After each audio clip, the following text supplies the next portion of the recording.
Carey bringing it out. Look out, lost the handle, moving it up to the red line. Lawton gets the line. Over to the near wing. Farabee, and they score. Carey, solid a game as he had. Lost the handle before the red line, and the Flyers have made it a 2-1 game. Let's get nasty on a Friday. It's a Fastlane on 101 ESPN. Andrew Marsh, Carey Davis, Jamie Rivers in studio with us. Hey, who are you? Yeah, Anthony's such a smart ass. I walk in and he comes over to my computer, my microphone. He's like, okay, here's your chair. This is the area where you sit. This is your microphone. Really? You can sit right there. Nice to see you again, brother. It's good to be back. It's good to boys. see you, It's good to man. be back. Absolutely. Yeah. You know what you're walking into. Oh, I know. I'm fine. Yeah. I expect it. I was about to say you appreciate it. I do. Because you'd be doing the same. Well, I kind of did already. I mean, yeah. With Carey. Yes, that's true. Yeah, Carey. Glad to have you back, Jamie. Yeah, I'm back. Carey texted us and said, hey, we're running a little late today, fellas. Jamie wrote back, really, Carey? It's good to have you back. Good to have you back, brother. So last night, unfortunate, the Blues. Jets for the big win over the Texans. We'll get to the Jets. We'll get to the Jets. All right, let's go. Look, from a goal prevention standpoint, which had not been good the previous two games, Yeah. you were quite good last night. Yes. You did erase the 1-goal lead. You got it tied up, but unfortunately, in the same period, you wound up giving it away, and you lose 2-1. The storyline going in yesterday, Jamie and Carey, was about the line changes. Yeah. Drew Bannister trying to give the players a bit of a jolt. He was looking for a response. How do you think that wound up playing out? I thought it was fine. Honestly, I thought that the team had trouble scoring, but for large portions of that game, the Blues were in the offensive zone. Now, the Flyers, you got to give credit where credit's due sometimes, is the Flyers have been really porous defensively for the first part of the season, and the goaltending has been subpar as well. So, and this is a John Tortorella tactic, is, well, just don't let any pucks through to the net. So everybody was blocking shots last night. They shrunk their coverage into the middle of the ice and just said, pound away, guys, because we're blocking everything. Yeah. And that's what happened. And so the Blues had lots of puck possession, lots of opportunity, but didn't get a lot of clean looks at the net because there were bodies in the way. Yeah. Now, that being said, you have to find a way. You have to make your own openings, make your own chances. And they had difficulty doing that. The power play struggled again. You know, that first power play unit has not scored a goal since the game in Vegas. It's 8 games ago. Yeah. But they changed that up today. They changed it up, put some fresh faces in there, finally giving Philip Broberg a chance to play on the power play. Guys, I've had the pleasure of watching Philip Broberg play so far this season and really being able to see him play, talk to him, and pick his brain on this long road trip. This guy's an elite defenseman. I have no idea how the Oilers walked away. Like, this is a franchise type of defenseman. And he will have some bumps in the road, don't get me wrong, but he's 22 years old. He's playing at a level of a 26 or 27-year-old, and he's playing at a level of someone who is a top 1 or top 2 defenseman on their team. Mm-hmm. When he has the puck, he doesn't make a mistake. Yeah.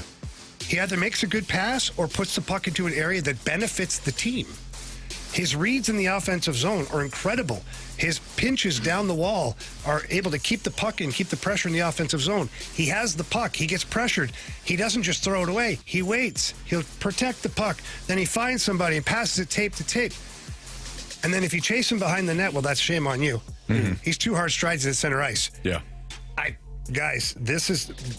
You've been a smitten kitten since day one. Well, look, I'm being a former defenseman and playing with a lot of really good defensemen in my career. I know exactly what to look for in a 22-year-old and where they're at, like as far as like where their development is.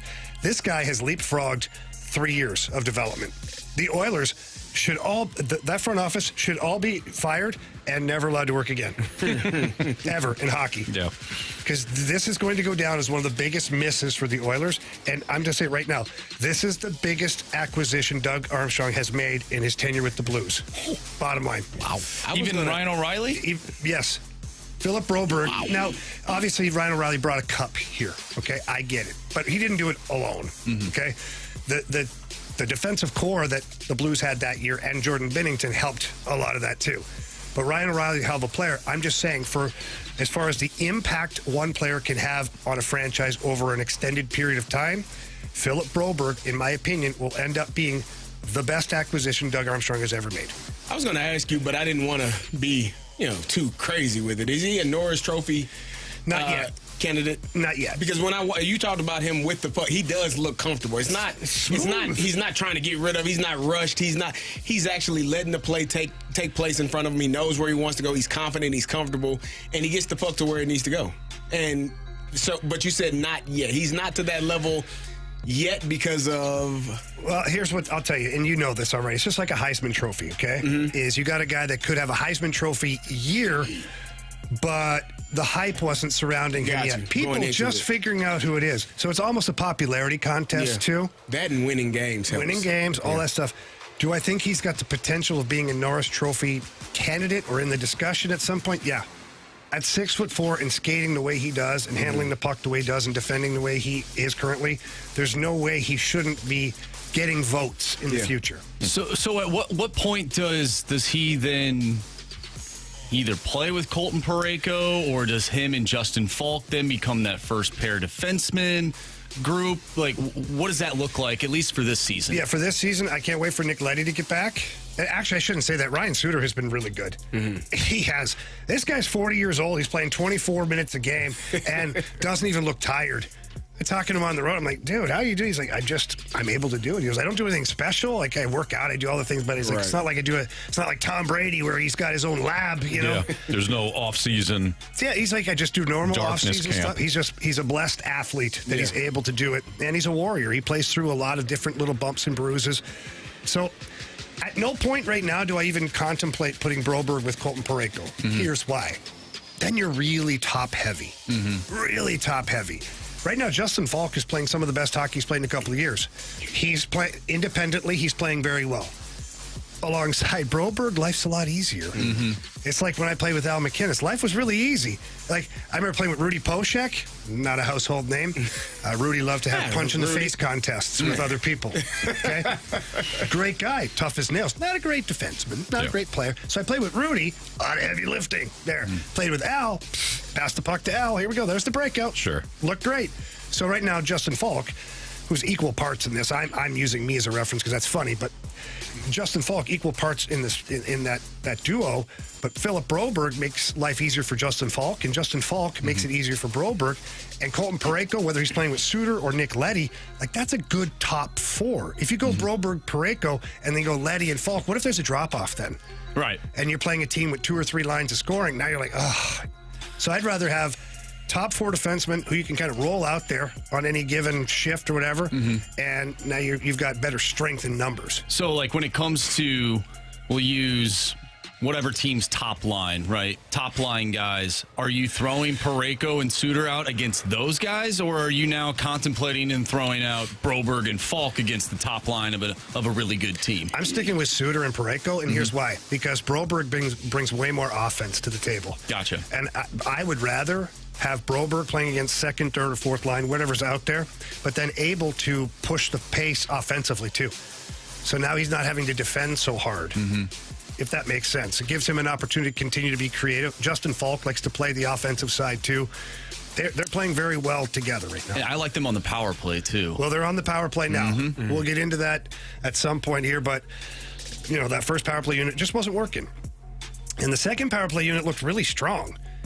Because they're playing direct. We talked to Steve Ott after the second period yesterday on the broadcast and I asked him flat out, I'm like, why is the second unit having more success? He's like, because they're very direct. 1 pass, 2 pass, shot.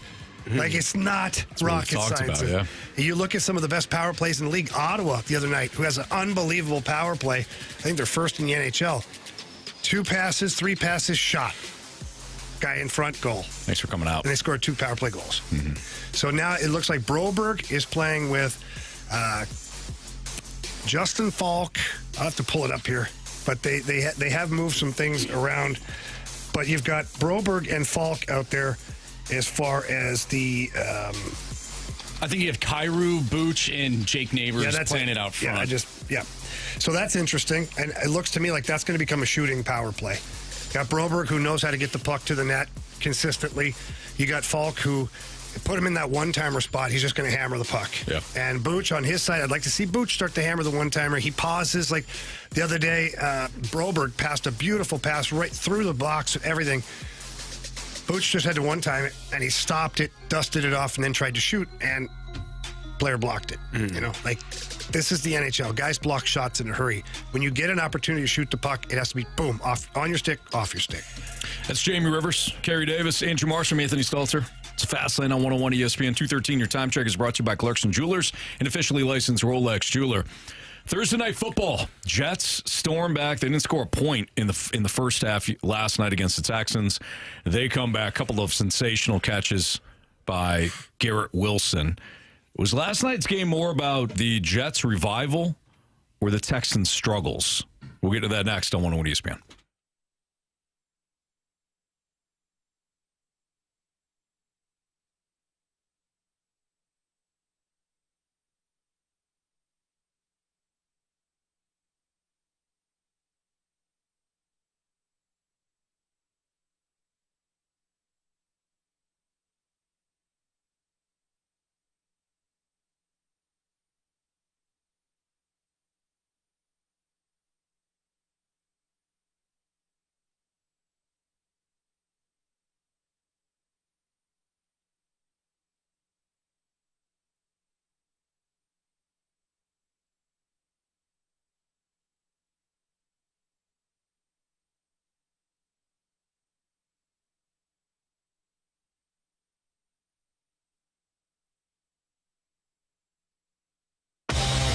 If you're looking for replacement windows, call Window World. They are simply the best for less, and they're great friends of mine and do an incredible job.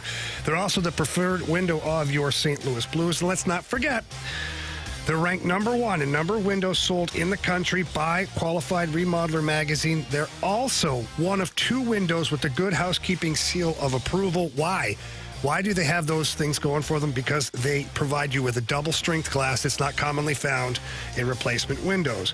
How is that important? Well, one, it's more durable, first of all, so storms and things like that, you don't have easy breakage. But also, it's the efficiency of it. We all know that when it's really hot out, you can feel that heat sometimes coming through those cheap windows. That means you're paying more for the air conditioning going out and vice versa in the wintertime as well. So please head over and see my friends over at Window World. Let's not forget that they also give you a lifetime warranty that covers all the parts, glass breakage, and the labor, and they are still offering up to 36 months, same as cash financing with approved credit. It's really easy. Just call them. When you call them, tell them Jamie from 101 sent you in. That qualifies you for 4 Blues tickets to an upcoming game. That number, 314-993-1800. Again, 314-993-1800. Or visit windowworldstlouis.com.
four-man rush. Rodgers to the end zone. And Wilson, can he one-handed and stay in bounds? They say he was out. Lassiter covering on the play. Almost a catch for the ages. Yeah, the only he's going to go for the 50. The only chance would be the knee if it came down. He has the ball. What a catch. Yeah, it turns out that was a touchdown. I have Garrett a Wilson. question, though. Yep, go ahead. So what was that other? Somebody else last week caught one. I forget now, my mind, because, being punched in the face so many times. But they caught one in the end zone last weekend, landed on one foot, bounced on the same foot, and went out of bounds. And they ruled it not a touchdown because it said it has to be 2 feet, not the same foot twice. That was George Pickens. Okay, so George Pickens. Yeah, so how did that count or not count? And last night, this one counts with same foot and then the same leg that hit the ground. I think that's the Anthony, key. I want answers. It's the foot and then the shin. So it basically Was it a acts- different leg?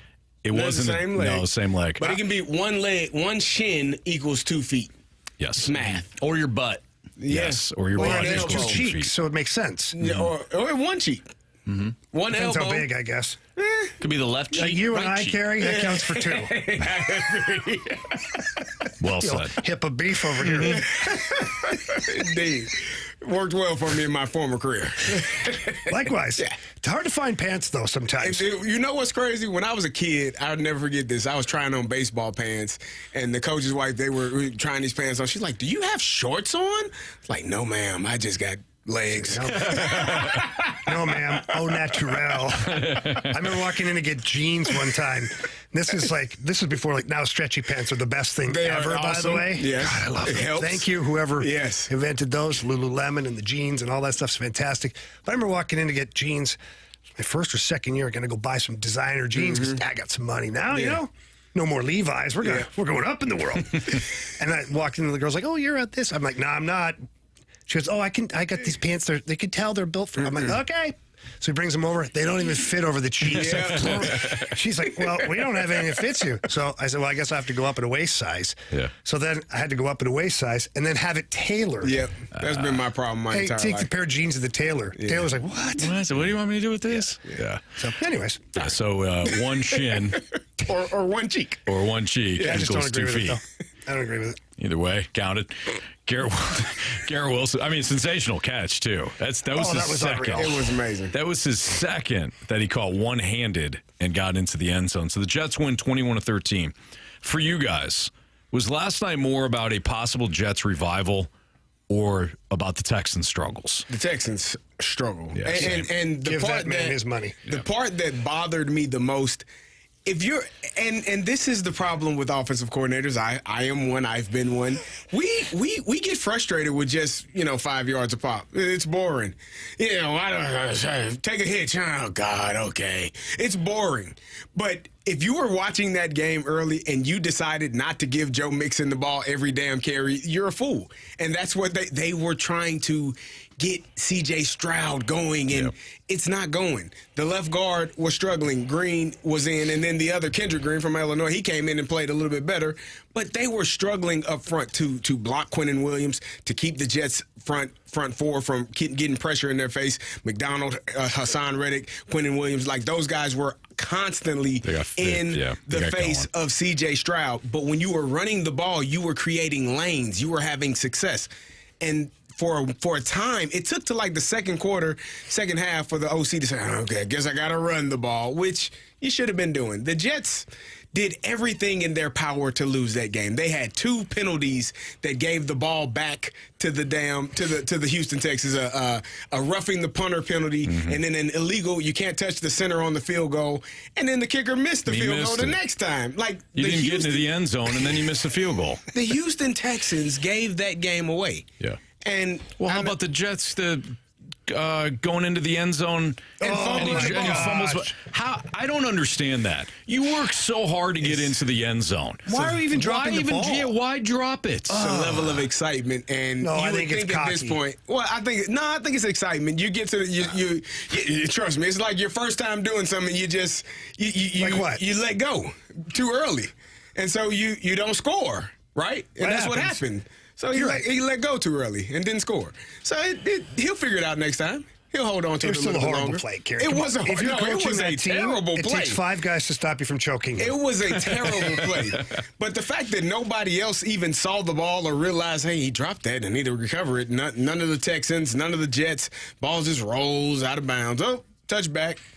Ball go. Now, is that a fair call for you? I'm good with that. Oh, you're okay with that? I'm good with that. Why are you okay with that but not reaching and fumbling? Because at least you're trying to score in He one. was trying to score?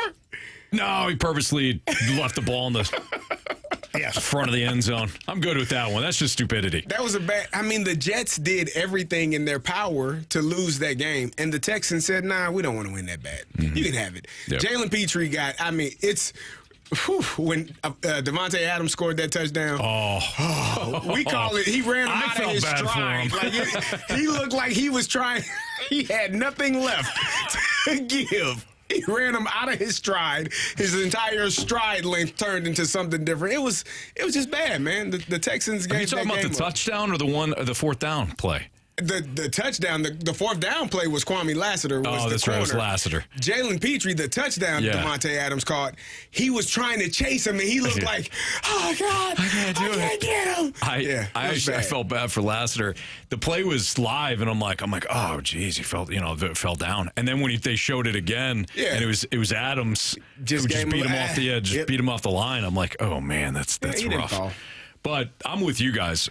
Last night was about the Texans, not about the Jets. I mean, let's be real about it. It was 2 Garrett Wilson remarkable catches. It wasn't like Aaron Rodgers put on a clinic. In fact, your guy Ryan Fitzpatrick and the prime host and everything at the end, Richard Sherman and Whitworth, they're giving Aaron Rodgers crap because his first half was so bad that it actually matched a performance by Ryan Fitzpatrick for the fewest yards in a half among attempts in Jets history.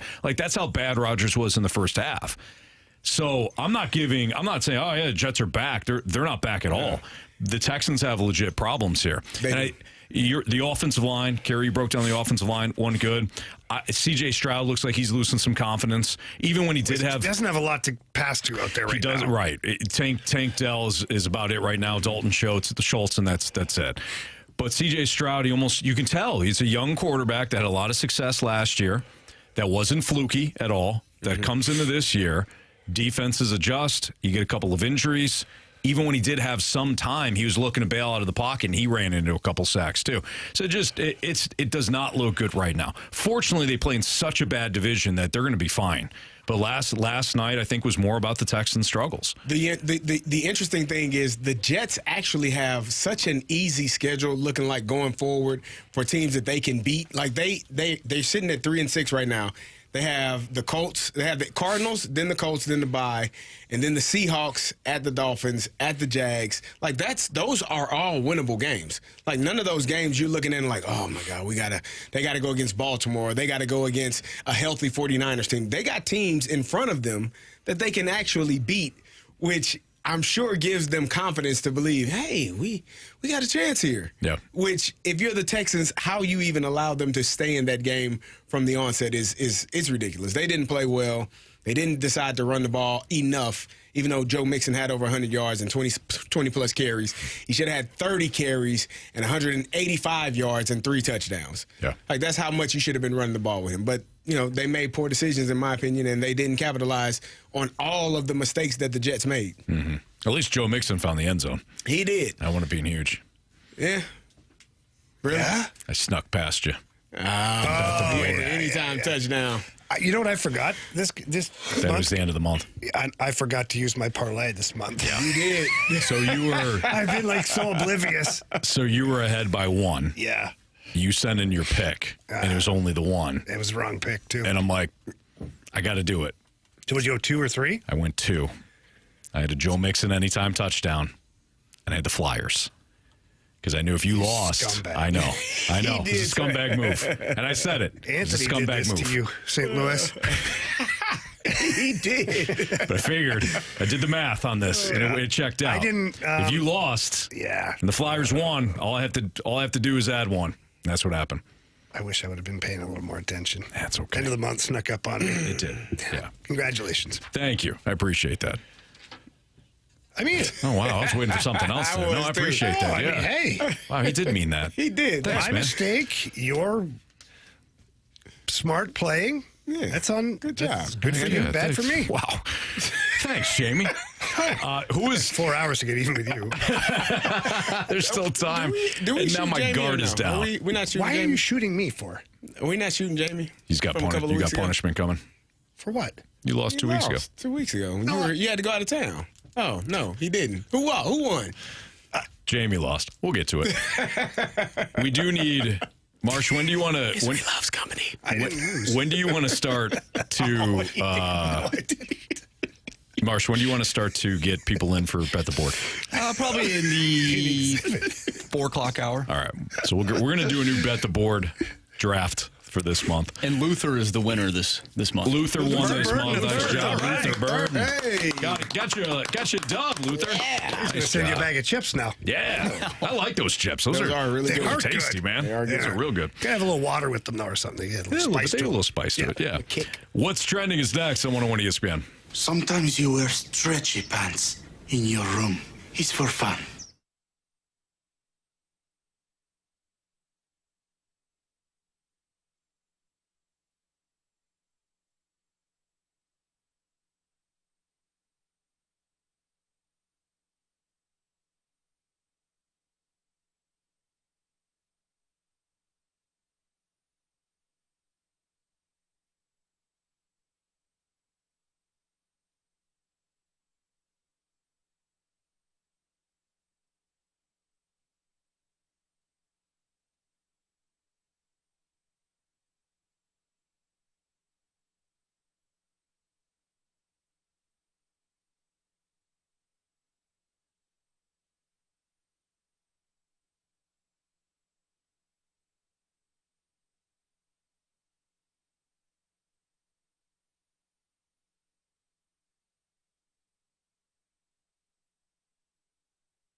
101 ESPN Sports Center.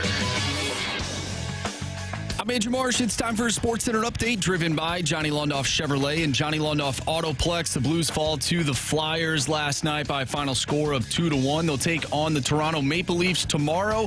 Pregame starts at 5. Puck drop is at 6. And, of course, you can listen to that right here on 101 ESPN. We just got done talking about Thursday Night Football as the Jets defeated the Texans 21-13. We'll have some more NFL talk throughout the day, as well as your St. Louis Blues. Maybe we'll dive into the Cardinals as well. But coming up next, we have What's Trending. I'm Andrew Marsh, and the Sports Center update is driven by Johnny Londoff Chevrolet and Johnny Londoff Autoplex. See them at londoff.com. Chevy, together we drive. Are you kidding me?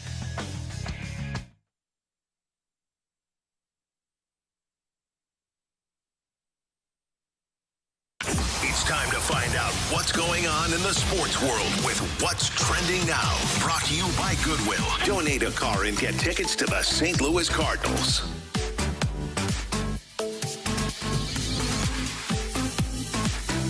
Welcome back to the Fast Lane here on 101 ESPN with Anthony Stalter, Jamie Rivers, and Carey Davis. I'm Andrew Marsh, and it's time for What's Trending. Gentlemen, Major League Baseball, America's pastime, is back. This is according to Bill Shaken. I think that's his name. LA Times. He tweeted out average viewership in 2024. The World Series, 15.8 million. The NBA Finals, 11.3 million. World Series Game 5 viewership in this year's World Series, 18.6 million compared to last year's Game 5 between the Diamondbacks and the Rangers, 11.5 million. And these figures are for United States viewers provided by Fox. The Japanese viewers are not available yet, so that means it's probably even higher. But, Anthony, you had some numbers as well from ESPN.com. Guys, I think baseball's back. Wait, is baseball back, or do big markets still rule? Yeah. Because that's where I'm at. Don't crap on my idea. Andrew, it's just a question. Because I'm sitting here looking up some things here, too, and the Diamondbacks and Rangers, to your point, were, it was whatever. Mm-hmm. But there wasn't the Dodgers and the Yankees, two historic franchises with tons of firepower in massive markets. Yeah.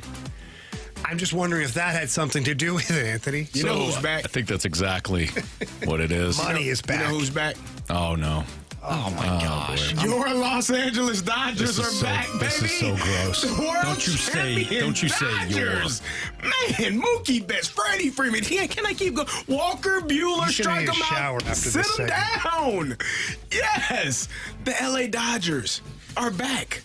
That's what's back. Shohei Ohtani didn't have a great World Series. Well, Didn't matter. Didn't matter. That's all he needed. Huh? How many did he need? Just one.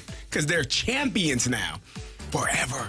And you, Anthony Stalter, can't take this one away from him. Huh? You tried to take the last one away. He said it didn't count. This one counts, baby. The Dodgers are back. Dodger blue. You better believe it. You should win. You should win.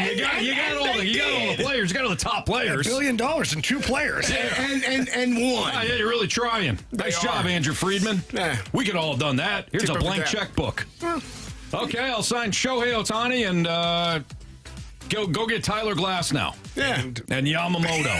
Awesome. And then? And Teoscar Hernandez in a trade.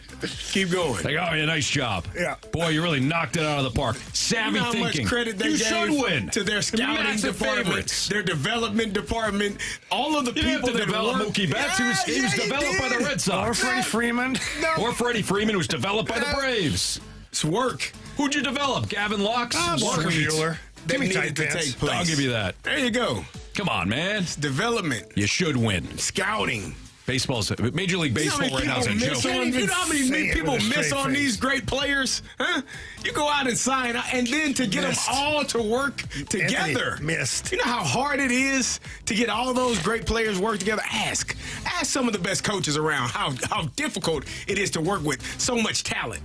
Dave Roberts, oh my God. I don't want to hear from Dave Roberts. It's amazing. Dave Roberts should just go home at night saying, thank you, I'm so grateful. He probably does. I don't have to do a damn thing. He made great decisions in that World Series. I literally do nothing. Yeah. This is amazing. They give me a paycheck. I got a World Series ring that actually counts this time. Anthony. It does count. Everybody's playing by the same He had rules. one as a player. It does count. He had one as a player. But the COVID one, everybody was in the same situation. They Any were. team could have won. They could have. We don't care. But if it was your Giants that won, you'd be just fine with it. Or his Sharks. And the Cardinals. It'd be hard for the Sharks to win that one, but Hey, they've won a couple games. Yeah. not many. Jamie's right. This is about the two big markets. Well, no doubt. It's about the Dodgers, about the Yankees, being in LA, being in New York. Baseball still has a massive issue when it comes to getting the casual fan, or not even just the casual fan, the diehard that's not in one of these big markets. There's really no theater to this. There's no entertainment to this. It is just Dodgers. Dodgers had the best roster. Dodgers won. Thank God the Yankees were also in there so that we could also have a decent World Series. Because if Cleveland was in there, you're not getting, let's see, $15.81 million on average for each World Series game. Are you getting more than 5 games if Cleveland's in? They're probably a more sound baseball team. I think you probably still get 5. I don't know. You probably get 5 though. You probably don't have a team that gives But nobody's watching. 5 runs in an inning off 3 errors. Probably not, because Cleveland knows how to play defense. Yeah, it's bad. But nobody's watching because Cleveland doesn't draw. Nope.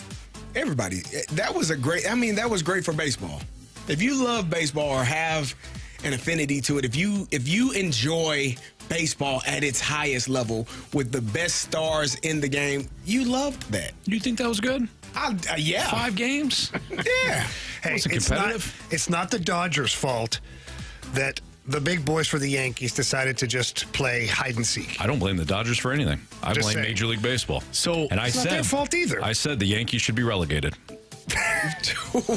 You took a good World Series matchup and you threw it away. So angry. He is angry. I think the Yankees should be relegated. So do you want to hear something that Joel Sherman put out there? Yeah.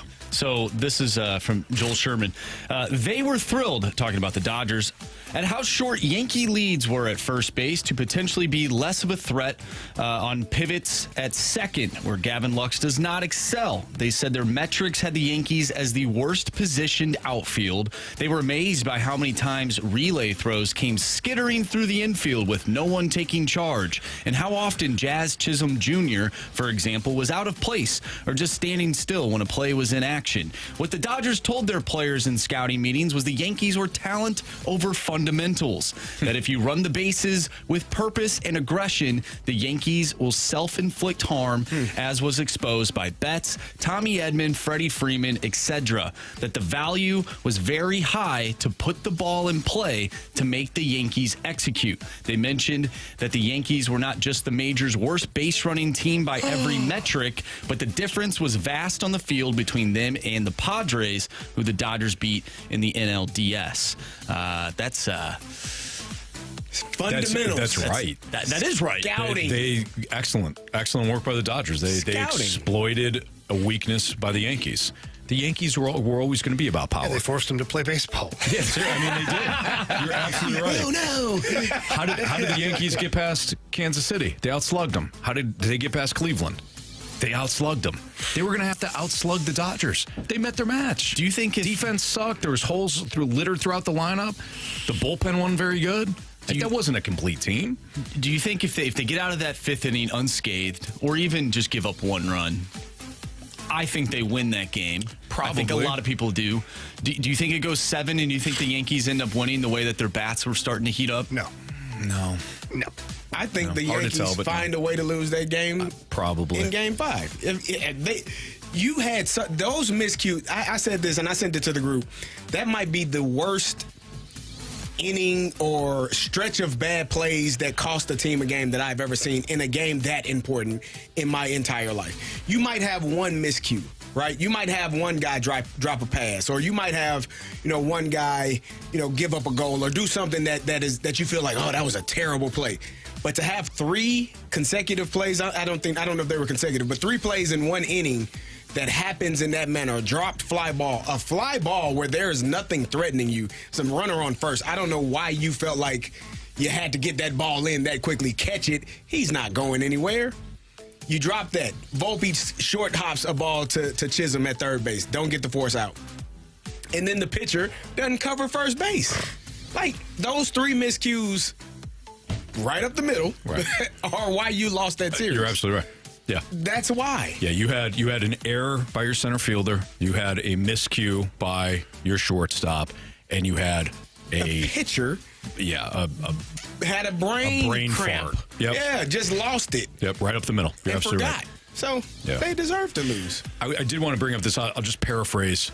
It was Splashback Deuce that said in the Snake Pit that it's funny how nobody was complaining about the format this year.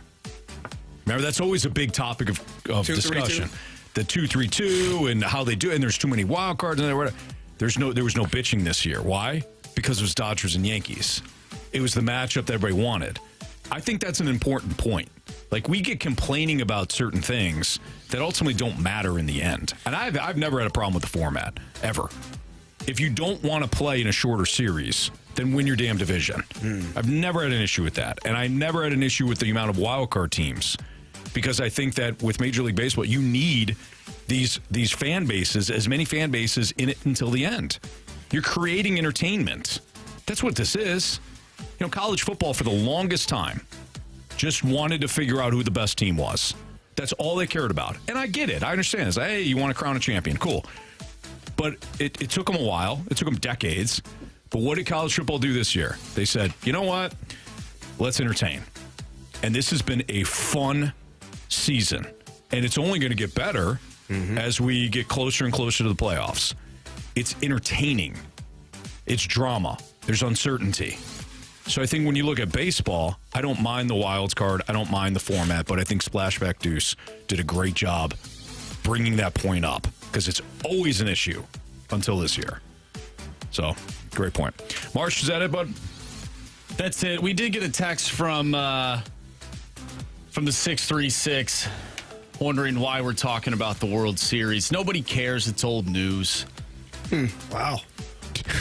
It was just a couple days ago. I'm going to choose to handle it this way. All right. It's Fastlane on 101 ESPN. Speaking of college football, Week 10 entrance survey. We got a huge matchup in the top 5. Oh, boy, yeah. We'll talk about that one. And we'll also discuss which top 25 team is going to be upset this week, because we've gotten that big upset or big-ish upset each and every week. We'll get into that next on 101 ESPN.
Anthony, I stopped by Mentality this morning, as I usually do on Fridays. Go in there, been on the road for a little bit, and staff is just awesome. So friendly. You walk in, and they talk to you, ask you how you're doing, how you feeling.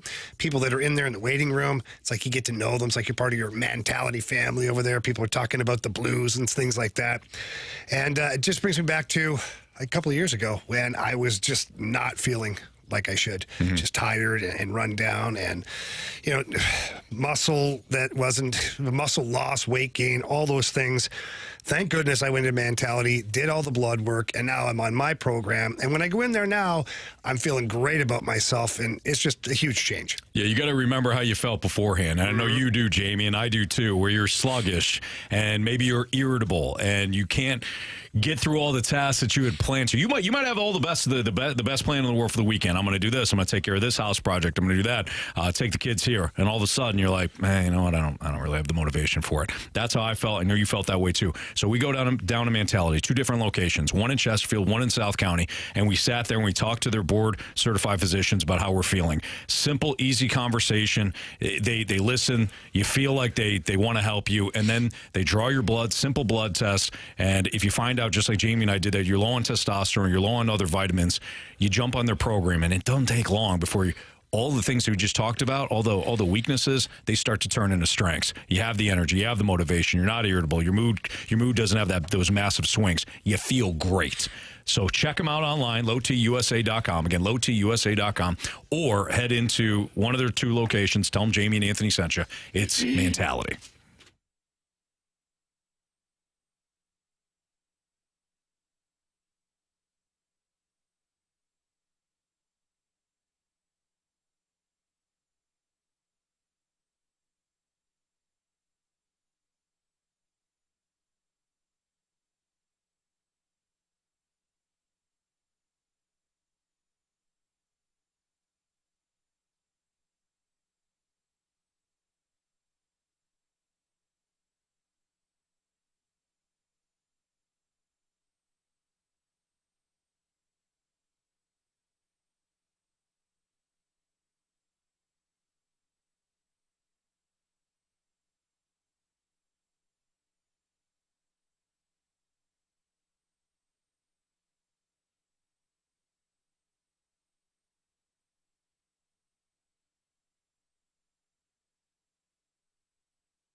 It's the Fastline on 101 ESPN College Football Week 10 entrance survey.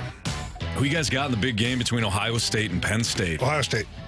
Oh, wow, that was easy. Yeah. Penn State. Simple. Penn State. Whoa. Bro, please. Penn State.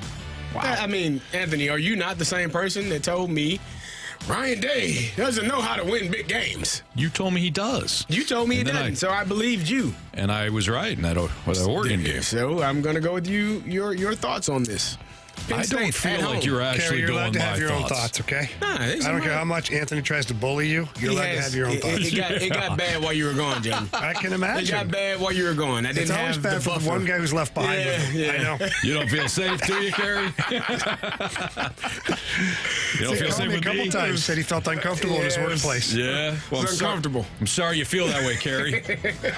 Eyes down. Sorry. No, all right. No, I got Penn State. I think Penn State at home, this is their first opportunity. You know, Penn State every year does what Penn State does. They have a good year, and then they find a way to crumble under the pressure. Yep, this week. Usually it's against a Michigan team or an Ohio State team. I think this is the year that James Franklin gets those guys to get everything going in the right direction, and they go and they beat Ohio State. I think they have just as much talent, if not more, and I think they're going to be better. I just feel like Ohio State is just a better team. I just do. I think that I don't want to say that I felt like Penn State has been smoke and mirrors all season, because they haven't been. It's a really good program, but I don't think they're as good as their 7-0 record says they are. They're the one team that I've had question marks around for a few weeks now. And don't ask me why. I just watch a couple of games, and it's like, I just don't know. In fact, I was like, I don't even know if they belong in the top 5. But of course, the record says that they do. Yeah, I know what you mean, though. Yeah. You had Texas losing. You had Ohio State losing. They're ones. there because of other people, Georgia losing, in my yeah. opinion. Right. So I've got Ohio State. I got Ohio State too. I know what I said about Ryan Day, and I mean it. But Ohio State owns Penn State. They've beaten them in 9 of their last 10 games. You'd have to go back to 2016 for the last time that you saw Penn State beat Ohio State, and that was 24-21. It was that one was close, and actually Penn State was a huge underdog in that one, so I shouldn't downplay them. But that was when McSorley led them back in the fourth quarter. Otherwise, they wouldn't have a win against Ohio State in their last 10. I think Ohio State's the better overall team. When you look at it from an efficiency standpoint, ESPN FBI actually has them 1. FPI, not FBI. What? The FBI is looking into this. Take care of their own stuff. I think they've got other things to worry about. Lots of things. Ohio State's 1 overall. They're 5 offensively. They're 9th defensively. Penn State's 14th overall, 12th offensively, 10th defensively. They're a really good team, don't get me wrong. But I think this is the week where Penn State has to punch up, and I don't think they're ready for it. I think it's going to be a good game. I think I was talking to Jackson earlier about it. The fact that it's not a night game is a little bit troubling because you play, I think that gives Penn State even more of an advantage playing there at night. But it's still a great environment. That's one of the best environments in the Big Ten, one of the best environments in the country. And I just think Penn State, Drew Aller, if he's completely healthy, whether he's going to play quarterback, whether he's healthy or not, I think he's going. I think Penn State has all, this is, to me, this is the team, the first team in a while that has all of the tools to be able to beat an Ohio State team in a matchup like this. All right, so Marsh, you're going to win this thing for Ohio State? You're going to even it up? No, I don't like Ohio State. I'm going with the Nittany Lions. All right, so we're even. Give me the Nittany Lions. I'm going to be rooting for them. Jamie and I versus Marsh and Carey. I just want a new team in there, you know? Oh, so you don't even believe what you're saying. You just want. See, that's I believe. Yeah, it is. That's not the same. It is He different. believes. No, he doesn't. What do you mean? Just because I said I want Penn State in there doesn't mean that I don't believe that they'll win. You just said I want a new team. Right. Well, I do. You've got like. It could be team X, Y, or Z. You don't care. I'm not like Anthony where I want the Yankees to win, but know that they're a terrible team and won't win the World Series. No, but you don't care about Penn State. You just want anybody I don't care about else. any of these teams. See? I didn't go to school with college football at FBS school. That's why you got to jump on a team like Penn State. It could be your new team, but you decided to. He's already decided that's not warm it. on it. Why you guys doing this? He's going to like fake cheer for I them. give you a team to root for. Carey, I'll bring you an orange shirt next time I go. Carey, I've been singing the Pittsburgh not Steelers orange. song. I can't be doing all of that. I can't pick more than one team now. You can. You No. can. Come on. I have a Mizzou shirt. I can't be in a lineup. One team only. It's okay with me. Jamie. It's coming from the guy. I just Got 3 NFL teams. This is why I want Ohio State to lose, because I think their fans are just Miserable human beings. yes. And when they lose, it's hilarious. It's like when the Cowboys lose. It's like when the Yankees lose. Oh, too soon. It's like when the Maple Leafs lose. Like Ohio State to me is kind of in that category. Okay, fair enough. So All right. All right, hey, each week, big upset in the top 25. Yeah. Call your shot. Who gets upended this Sunday? Oh. Or Saturday, excuse me. Well, it ain't going to be Army. No. Army's a wagon. Yeah, they are. I'm trying to find. I mean, it could, for you guys, it just could be Penn State. They're a 3-point dog. They're the. Are they the favorite? Who's the favorite in that game? Ohio State's a field goal favorite. Yeah. What do they know? These people. A lot. They do actually. Guys, Very frustrating. no, I guess not. I got one. Who you About got? South Carolina taking down A&M. That's who I was I going looked with. at that one. That's who I was going with. Yep. What do you guys think about that? This is a stretch. It's a stretch. Clemson, Louisville. Duke, Miami. So Miami's been walking a tightrope all That's season. why I'm saying it. Yeah. I don't see it, but would it shock me? Given my if we're playing, we're just playing the game. We're just playing the game. Yeah. All right. Duke 6-2. They're at -21. Can I give you? Can I give you one? Yes. Well, that's what we're asking for. Yeah, I know. Give him anything you want. Yeah. Anyone? No, you can give him anything. Is it the Golden Gophers? You want to give it to me? Hell no, it ain't the Golden Gophers. They going to Illinois. Nah, they're not going to upset us. What do you got? This team is terrible, and I have no reason to believe that this is possible. And I really have no reason to believe that this can happen. Can I guess? Michigan. Michigan? Oh. No way. I knew exactly where he was going. You had me at terrible. I knew exactly where you're going. They aren't good. No. I thought you were going with Florida, another terrible team. No, Florida has no No way chance. Michigan beats Oregon. No. No. They're terrible. Yes. But they're at Michigan. So? And they're just saying, man, we've seen some number ones get upset this year on the road. Like, Not to Michigan. you could have said the same thing about Vandy a few weeks ago. Yeah, you're right. You're right. True. That would be if I'm gonna pick one, I'm gonna pick one. Look, we asked you to call your shot. You called your shot. You're saying Michigan. We're playing the game. Jamie went with a massive underdog too. He went with Duke. So why not? Why the hell not? Marsh and I Marsh and I played a little safer. We went South Carolina. Well, Marshy just picked a team he hates and went against them. I don't. He's consistent. It's a whole other game. Yep. All right. Is this who the Blues are? No. A team that may never win again. Come on. It feels that way. No, it feels doesn't that way feel right that now. way. My heart hurts with this Blues team. This is who they are. That's next on 101 ESPN.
Fast 901 ESPN 306. Your time check is brought to you by Clarkson Jewelers, an officially licensed Rolex jeweler. Blues fall for the third consecutive time.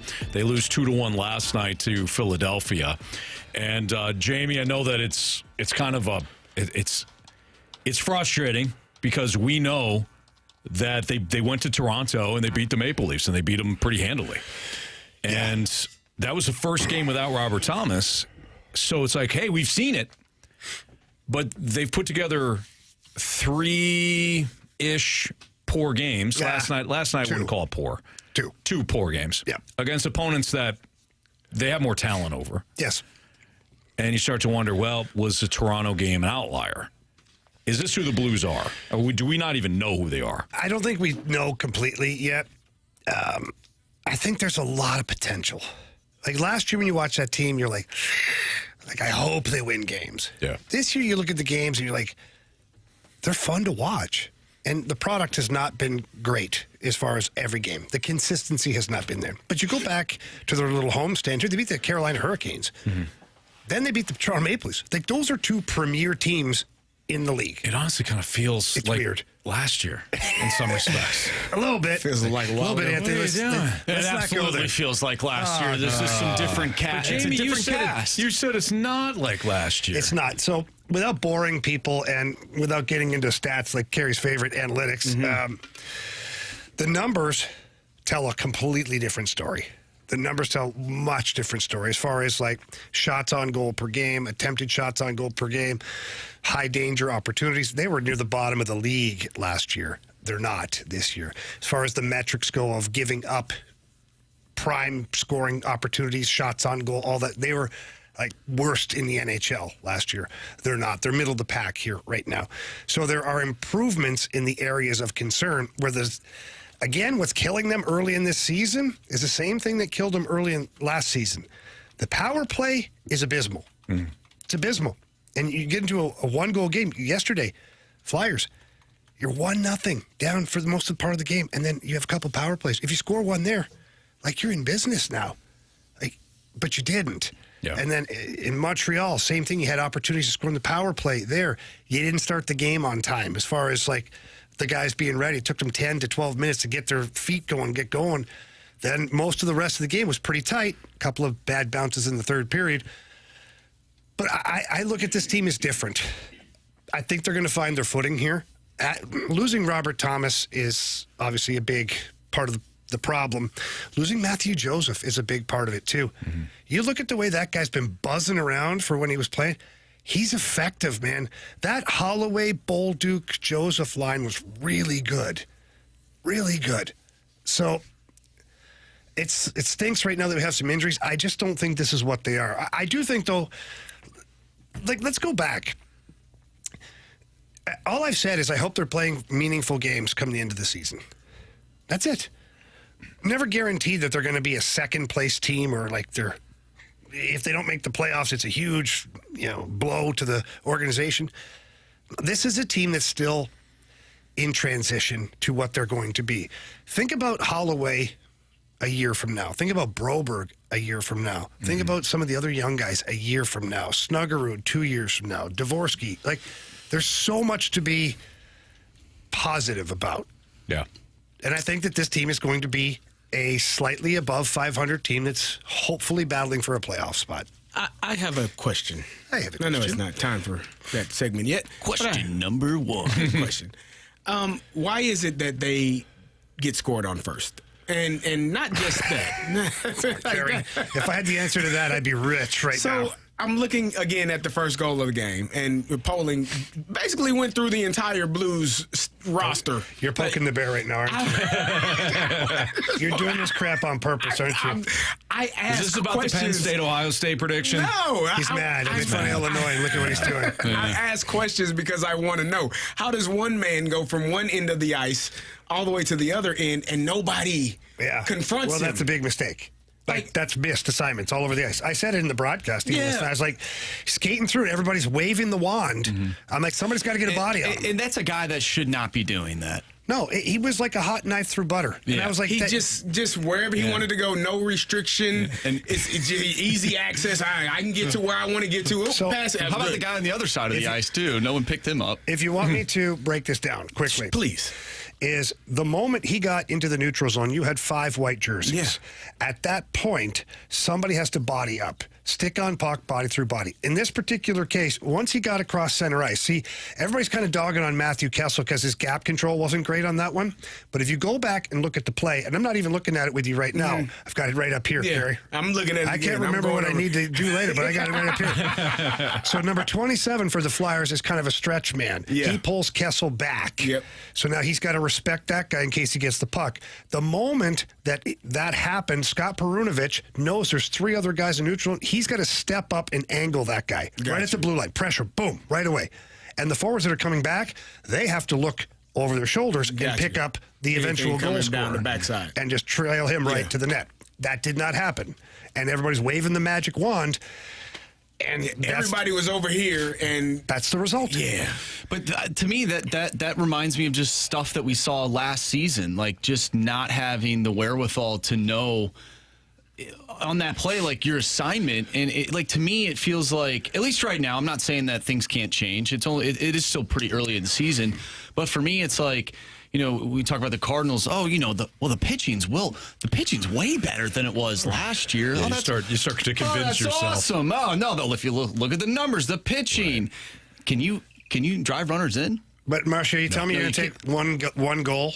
You're going to use one goal. No, I'm not using one goal. I'm just looking at what we've seen in the past week in these 3 games. I'm just saying it feels similar to last year. Like you brought up the power play. The power play still not good. Like these are little things that ultimately lead you to winning hockey games, and they're not executing that. And I would like, even if they don't have the best power play, it doesn't need to be top 10, but show me that you are where you were at the back half of last season under Drew Bannister. Show me progress. This is a retool. I want to see progress. Yeah. And right now, at least in this past week, I have not seen that, so I understand why people are frustrated. Again, like you mentioned, still very early in the season. This team could absolutely turn things around, and I'm expecting them to based on their roster compared to last year. But so far this season, it feels much of the same. When I watch that specific play, it reminds me of a football team, everybody expecting somebody else to make the tackle. He's going to get him. Somebody else got him. Yeah. And I don't have to make the tackle. And instead, nobody makes the tackle, and he goes and freaking scores. Those things are correctable because, hey, go get them. Go make the play. You go make the play, and everybody else will adapt and adjust. But it's kind of like just everybody expecting someone else to do the job that I can do it, but he's right there. I can do it, but he's right there. And that's I don't know that that's a sign of a bad team. That's just a sign of a team that's not working well in that moment. Yeah, and we're isolating one goal. Yes, right? Correct. So it's like at any point, any football play, if I take one football play, it doesn't define the whole game or the season at that point. They're making mistakes that are made by younger teams. They're making mistakes that are made by teams that have a lot of new faces in the lineup. They're making mistakes by having new faces along with new coaching staff for those new faces. It's not an excuse. It's fact. Now, some of the areas they're making mistakes on can be fixed. It can be. Like the power play. Why is the second power play better than the first power play right now? Because they don't screw around. Yeah, they just shoot the puck. They don't have enough time to... They find the open player, get him the puck, and that player shoots the puck. I said on the broadcast last night, even though the one power play did not produce a goal from the second power play unit, it produced momentum. You had 2 or 3 shots on net. You had opportunity. You're retrieving the pucks, and you're able to continue with that momentum, even though you didn't score. What really kills a team is passing the puck around for 2 minutes or giving it up 10 times, having to go back and get it, not getting a shot on net. The other team jumps out of the box, and now they have the momentum. Sure. How many times do you need to tell a team to not do that before it gets hardwired in their brain to not do that? You know? Well, you do just the way the Blues have done it now is you change the power play unit. And Drew Bannister's seen enough. He's seen enough. So now he's going with the guys that he thinks give him the best opportunity, or the team the best opportunity to score goals and to be productive. And if that doesn't work, guess what? You try it again. The worst mistake you can make, in my opinion, is just running it back out there when it's unsuccessful for two reasons. One, it's not successful. Why are you doing it? Two, those players are going to just continue to get more and more frustrated because it's not successful. And now you have a power play that's not producing anything, and you have players that are out there forcing things all the time because they're doubting their abilities. So that's when you shuffle the deck, and no matter what it doesn't matter who you put out there. It just has to look different, and then you simplify the message. The message has to be, guys, net front presence, pucks to the net. That's it. We don't need backdoor tap-ins like Jordan Kyrou. So talented, but he's the one guy he's one of the guys that he's in on top of the blue paint and he's looking for the backdoor tap-in to somebody else. No, how about you just put it in? And he started to do that. So the hard thing with Jordan Kyrou is unless the actual goals are produced, people think he plays like crap. Yeah. Which is not necessarily true. I watched this guy the last couple of games. He picked up a lot of things defensively. He's in good position in the neutral zone. He's aware of his surroundings. None of that shows up on the score sheet. So therefore, Blues fans look at it and he sucks. He's terrible defensively. Why? Because that's what people have been saying for 2 years. So I'm just going to say it without actually watching the game. But he hit 2 posts. If those go in, we're talking about a completely different scenario right now. And I get one more point in the tickle the twine. I'm sorry, light the lamp game. To put a bow on this is the team has to play more consistent hockey. They absolutely have to do. The team has to earn the confidence of the fan base here. That is the bottom line. You have to show your fan base why you're a better team this year than you were last year. And so far, some of the mistakes that are similar make people feel like, well, it's a rinse repeat. And the one step further, I said it yesterday, I think, or maybe the day before, this fan base right now is frustrated. The sports fan base in St. Louis is frustrated because of the last 2 seasons of the Cardinals, because of the last 2 seasons of the Blues. And now when they watch something like this, like so many people were so amped up for Blues season because the Cardinals were terrible. Now the Blues are pretty much what Army said they would be. And people are frustrated because because they're starving for a team that's just dominating. Of course, yeah. You know, I think both the Cardinals and the Blues will get to be good teams with the way that they're headed right now. Hopefully the Cardinals can maneuver some things there. That's a whole other story. But I definitely know the Blues are headed in the right direction. Yeah. I do think, and you make a great point in fans being frustrated. I do think there is the frustration because of the idea that this team is better than what they're showing right now. And I think that's where the frustration, rather than it's just, well, they stink, blah, blah, blah. It's like, no, they're not executing when we know that they can. And that is what is most frustrating. So, what's for me, what I find to be a positive thing is that being around the players, they're unhappy with their performance right now. Last year at times, it felt a little quiet. Felt a little like, oh, well, like, I'm not saying they didn't care because they cared, but it's almost like, well, this is what we are, This year, watching them interact and watching the practices and the coaches and the meetings and the one-on-ones and all this stuff, like the one-on-one meetings, this is a team that expects more than what they're doing right now. So that to me is promising. If they were just like, well, we're a young team and we're in a retool and we're going to... But that's not the vibe I'm getting. Doug Armstrong flies in middle of the road trip to be alongside the team. Alex Steen's on the road trip. Like, there are a lot of things right now that are pointing in the direction that the Blues are definitely not embracing the retool anymore. They're looking to be a team that can be a legit team. Good. So although they're not getting the results right now, the attitude is different. It's Fastlane on 101 at ESPN. Let's play Hot Take or Hot Garbage. So if you've got a Hot Take or Hot Garbage, send it in 314-399-9646. Again, we'll play Hot Take, Hot Garbage next.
take.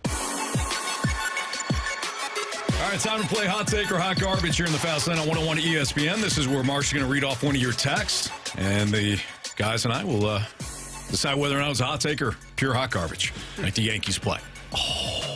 In the World Series. Dodgers play with hot take. Take these away from Carey. Thank you. Please do. My goodness. You're So the tired. rest of the day. I'm tired of it already. I've only seen it once. He was wearing it all day yesterday. I know. I heard about it. It was disgusting. It was awful. Honestly. You guys don't like winners. It's okay. I don't like that winning team.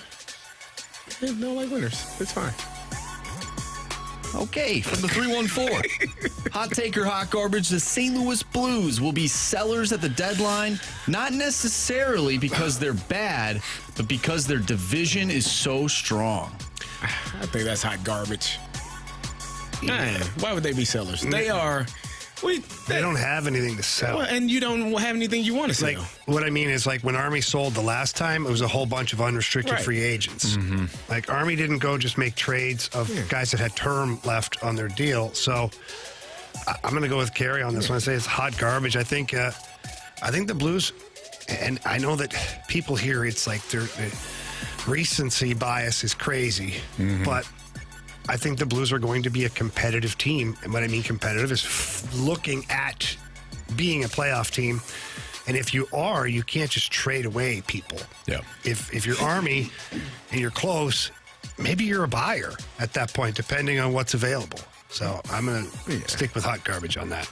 Agreed. Hot garbage. From the 386, hot take or hot garbage. Baseball needs a salary cap. Oh, it's a hot take. Absolutely. Hot garbage. But not without a salary floor, too. Yeah. And the players Start with never the go floor. for it. So good luck, guys. Right. It's never going to gonna happen. It's never going to happen, but I think it should. It absolutely should. What? Why? Do you like the NFL? I love the NFL. Do you like feeling that your team, even without a really good quarterback or an offense coordinator, knows what he's doing? I feel like any feel team good? without a quarterback or a coordinator has no chance of winning. Well, the Steelers are 6-3. And they got right a now. quarterback and a coordinator. They got a fake quarterback And a defense. and a bad OC. Here we go, Steelers. Here we go. Point is, you feel good coming into the year. Got some hope. You're going to watch your team each and every week. You have a shot. Because of that salary cap, you know the spending is equal. You know, you feel Anthony, good about it. You never struck me as a guy that, I'm very disappointed in this and you, actually.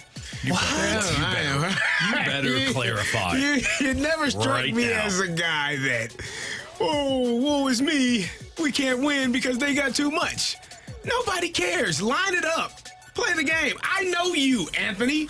I know you don't give a damn how much the other team makes. I don't. You don't care how old they are. You don't care if they're a year older than your team. You think you're going to win. Yes. And given the opportunity, what are you going to do? Win the damn game. Absolutely. So it doesn't matter. So what that the Dodgers paid millions and millions of dollars to some of the best players that have ever played the game, right? Do you put your pants on the same time as them? You got a chance, damn it. I'm not talking about that. I'm talking about Major League Baseball. I'm talking about the fan bases. I'm talking about intrigue in the league. You know damn well that Cleveland and the Dodgers. You're not pulling these World Series numbers. I'm talking about from a entertainment standpoint. If Cleveland beats the Dodgers, people they will watch. I don't think people are watching. They may watch. They may not toward watch the first year, but if they do it again, they'll be watching.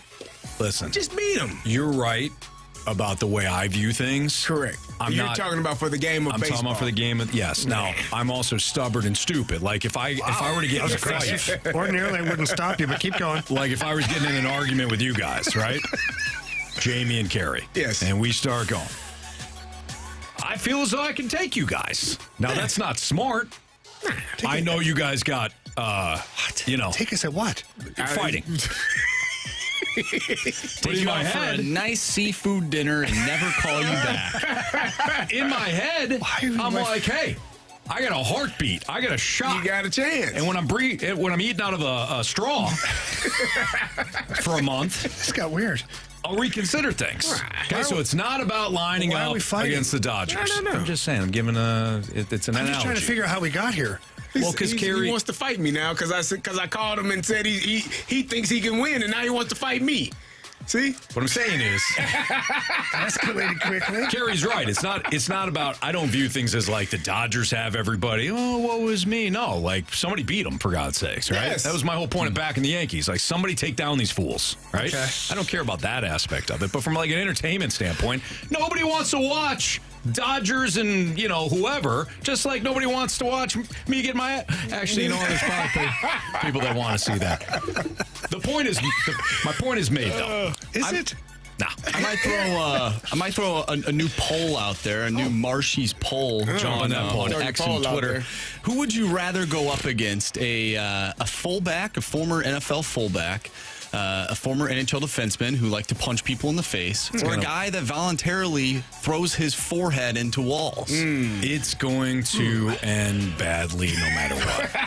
Unless you're, Especially if you're sitting outside in the fighter car or and I don't know who you are. Yeah. You should go home. Good luck.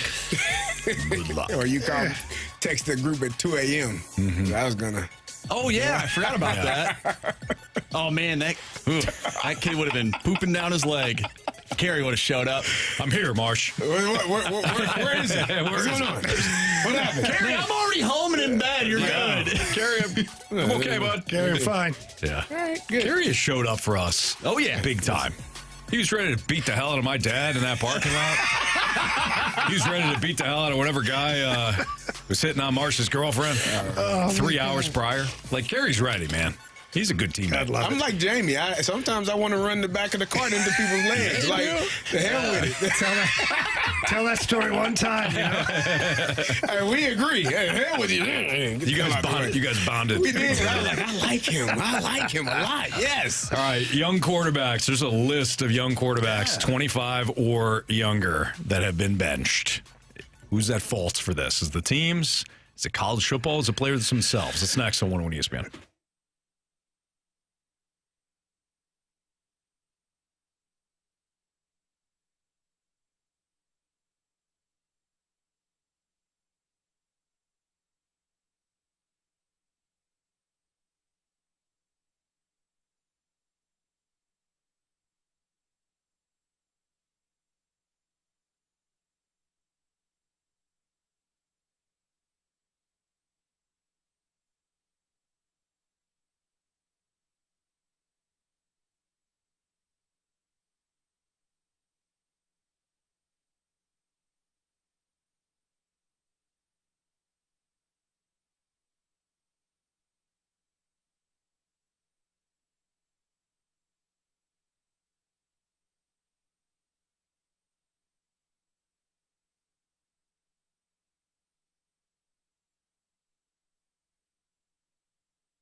101 ESPN Sports Center. I'm Andrew Marsh. It's time for a Sports Center update brought to you by Saliga Heating and Cooling. The Blues, they lose last night to the Philadelphia Flyers by a final score of 2-1. They'll take on Craig Berube's Toronto Maple Leafs tomorrow. Pregame starts at 5. Puck drop is at 6, and you can listen to that right here on 101 ESPN. The Jets defeated the Texans last night, 21-13 on Thursday Night Football. And we're going to dive into the NFL next. Have NFL coaches or college football coaches failed these young quarterbacks, or is it just simply the quarterbacks themselves? We'll discuss next right here in the Fast Lane. I'm Andrew Marsh, and the Sports Center update is brought to you by Saliga Heating and Cooling, an independent American Standard heating and air conditioning dealer.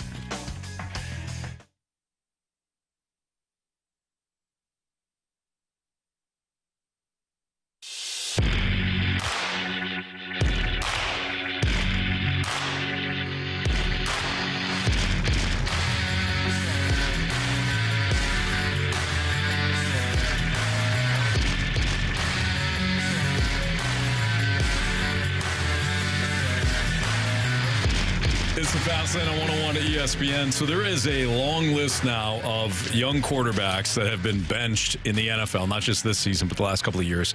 They include Anthony Richardson. He's the latest, 22 years old with the Colts. Bryce Young, who is now back. He might get benched again at some point, but he's 23, Panthers. Trey Lance, 24, benched with the 49ers a few seasons ago.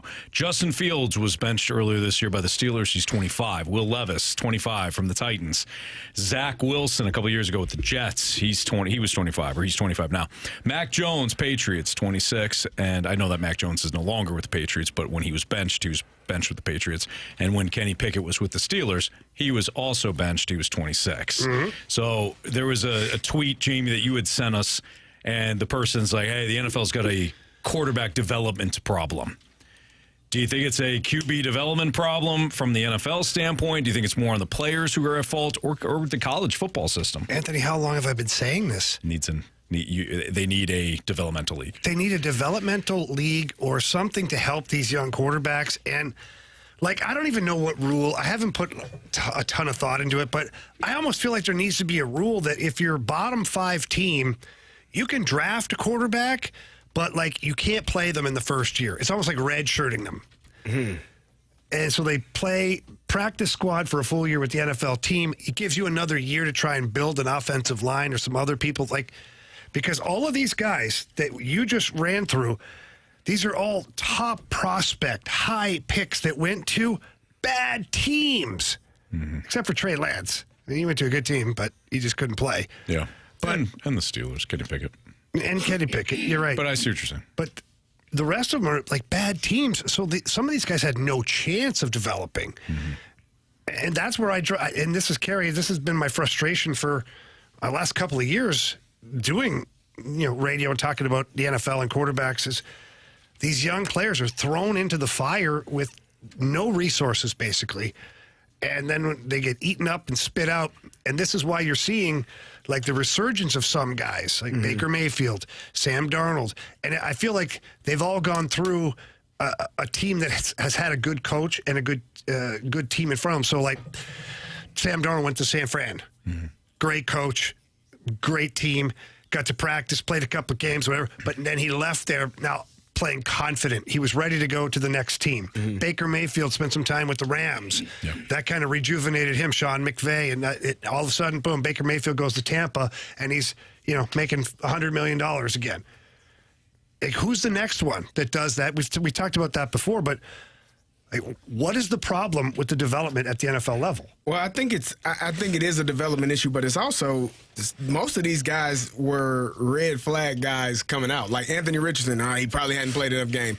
Bryce Young, he's too small. He probably won't be able to make it in the NFL. Trey Lance hadn't played enough games, but you went to a 49ers team that had everything in place if he did fail.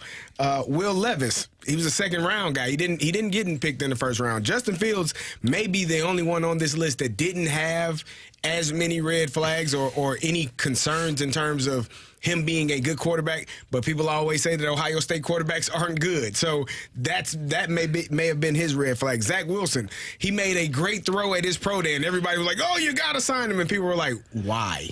Why do you have to draft him there? And so it's a couple of things. It's one that the quarterbacks are not ready. They are not ready to take that step and play at that level. It's so different at the NFL level in comparison to the collegiate level. Coverages, how they blitz, where they blitz from, who's dropping, who's not, all of those things that take place. So they're not ready. The organizations have pressure from the coaching staff, from the general manager, because they got to win, because they only got a 2 to 3 year window where if it doesn't go right, and then they're forcing themselves to take quarterbacks that may not be prepared to have success at that level. So I do think it's a development issue, but I also think it's an organizational issue where you're taking a guy, we got to have a quarterback. Why? Why do you have to have a quarterback? As much as we talk about the New York Giants, I love what the Giants did. They didn't go out and draft a quarterback. They didn't move up and say, if he falls to us, we'll take him. If not, we'll take the best player available. We got Daniel Jones. He's not perfect. He's not great. He's not everything we want. We want something better, but we'll wait until we can actually get that in the draft organically than having to spend more draft capital to go up and get somebody. It's all of those things. It's a combination of all of it. And then we haven't even gotten to the on-the-field coaching aspect of it, because some of these people don't know what the hell they're doing. They don't know, and they can't explain it well enough. And so, he can't play. Can he? Baker Mayfield can't play? He's showing that he can. Geno Smith is showing that he can. He got around coaching that helped him figure out how to be the best version of himself. And sometimes there's not enough time from these coaches because, and it's not their fault. They got a 3-year window to figure it out. I'm going to draft this guy. I pray to God that he has the success that he had in college. If he doesn't, guess I'll be fired. And you're going to be fired either way. So you got to go now. But it's all of those things when you're looking at why these quarterbacks, in my opinion, aren't having success. I think fit is a huge issue. Like, look at Trey Lance of the 49ers. You know, Jamie, you're right. Most of these guys went to a bad organization that didn't have enough around them, or, Carey, to your point, the coaching wasn't there. But look at the Niners. The Niners have great coaching. They've got a great supporting cast around a quarterback. You know, why did Trey Lance fail but Brock Purdy succeed? Brock Purdy was the 5-year starter, wasn't he? 4-year starter. But he had the footwork. He had the accuracy that fit into Kyle Shanahan's system. Trey Lance did not. I think that offensive structure is huge. Why does a guy have success in college and then not in the NFL? Some of it's competition. Some of it is coaching. Some of that is surrounded. Like Mac Jones was surrounded by, an NFL team. So you see a better team than what he had in New England. Exactly. Right. Exactly. Probably. But I do think that a lot of this comes down to fit. You know, Baker Mayfield found the right fit in Sean McVay's system. Now he's with a guy that coached under McVay. Same system, right? Mm-hmm. You know, why did Sam Darnold, bless you, to bless you, Marcy? They go to, he goes to San Francisco and then winds up with Kevin O'Connell. Kevin O'Connell knows what he's doing, and he's a perfect fit for the system. Just like you're talking about with your jeans and your pants, and you got to get tailored, and it's not the right fit. Yeah. If it's not the right fit, it's not the right fit. But then going back to what Carey said, then these teams have to show a little more self-discipline and not pick the wrong quarterback. 100%. I completely agree. Just because he's available and he's the best available doesn't mean he's actually going to play. You two are right. It's difficult, though, because you get desperate. You get desperate. I'd rather sign a Baker Mayfield or a Sam Darnold to plug the gap until I get, That sounds wonderful, but if you only have a couple of years and you need to have that franchise quarterback or what you think can be the franchise quarterback, and you know that some of those older guys, that the Joe Flaccos of the world, are not going to be there for an extended period of time. You're trying to stay there and be a part of that organization for a while. But then the coach and the management, the ownership, then they have to be on the same page. Like, the coach has to explain it to the ownership at that point and say, listen, there's a quarterback that's available when we're going to draft, but he's not an NFL quarterback. Like, you're going to see in the next couple of years, whoever picks him, it's not going to work out. I'd rather, bridge the gap with a Geno Smith, a Sam Darnold, a Baker Mayfield. Pick your 1B quarterback that's out there. And, next year we're still going to be drafting at a high position, but there's another kid that's in that draft that he's going to be great. Yeah. He's going to be awesome. He's a franchise quarterback, but you got to trust me on this because otherwise we're going to pick this one kid. It's not going to work, and we're going to be in the same spot 5 years from now. Yeah, if you're one of the teams that drafted early this year and you don't like your quarterback, Shedeur Sanders is going to be a star, in my opinion. He's shown, and that's what you're talking about, waiting one extra year. If you're going to be bad regardless, you wait one more year to see about what Shedeur looks like and if that's an opportunity to go out and get him. But there's not enough patience in this game, both at the collegiate level and at the NFL level. I know, but that's a long list of quarterbacks that have failed. Yeah, no kidding. All right, we're going to do a fantasy football starts and sits segment, so start flooding in your questions right now. 314-399-9646. We'll get to as many as we can, but start to get in your questions. We do this every Friday, so if you got any fantasy start sits questions, Jamie certainly does. Yeah, for Bury the Bodies. Yeah. Nice start last night, Joe Mixon. He had a good game. Yeah, he did. Could have had a better game. He could have. And we'll talk to him. Fantasy starts and sits next on 101 ESPN.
for some fantasy starts and sits ahead of Week 10. You got a question? 314-399-9646 is the Air Comfort Service text line.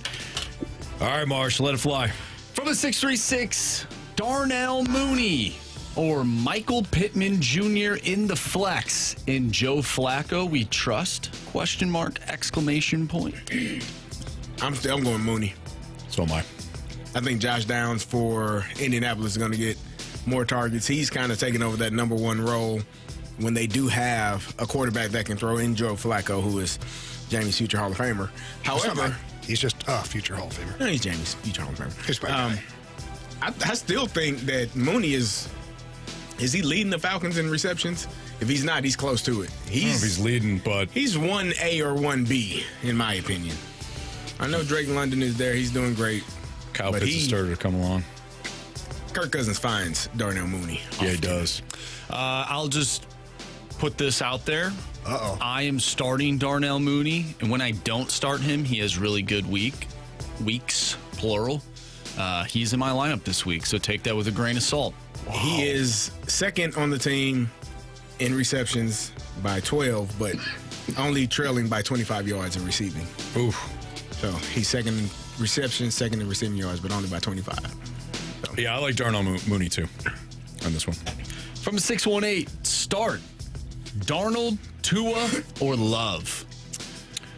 Darnold, Tua, or Love. Not Darnold has the Colts. Love is banged up and has the Lions. And Tua has the Bills. You're gonna think who's Darnold's got? The Colts. The Colts. I'd go with him. You're gonna think I'm crazy for this. I'm going Tua. Oh gosh. They have Tyreek has not had. Listen, it took a week to get together. Tyreek has not gone off in a while because Tua has been out. They haven't been in sync. He came back last week. Not great. I think Tua has one of those games, and it's a divisional opponent, which you play twice a year. You know him. I would go Tua. Sam Darnold. Yeah, Darnold is where I was leading to. Sam Darnold. And Colts. Tyreek has gone off. He has. He's got a lot of kids. No, not like that, Jamie. Okay, from the 636, should I start Bateman or Odunze in my flex position? Oh, wow. All sure-handed Bateman or Rome Odunze. Hockey Carey.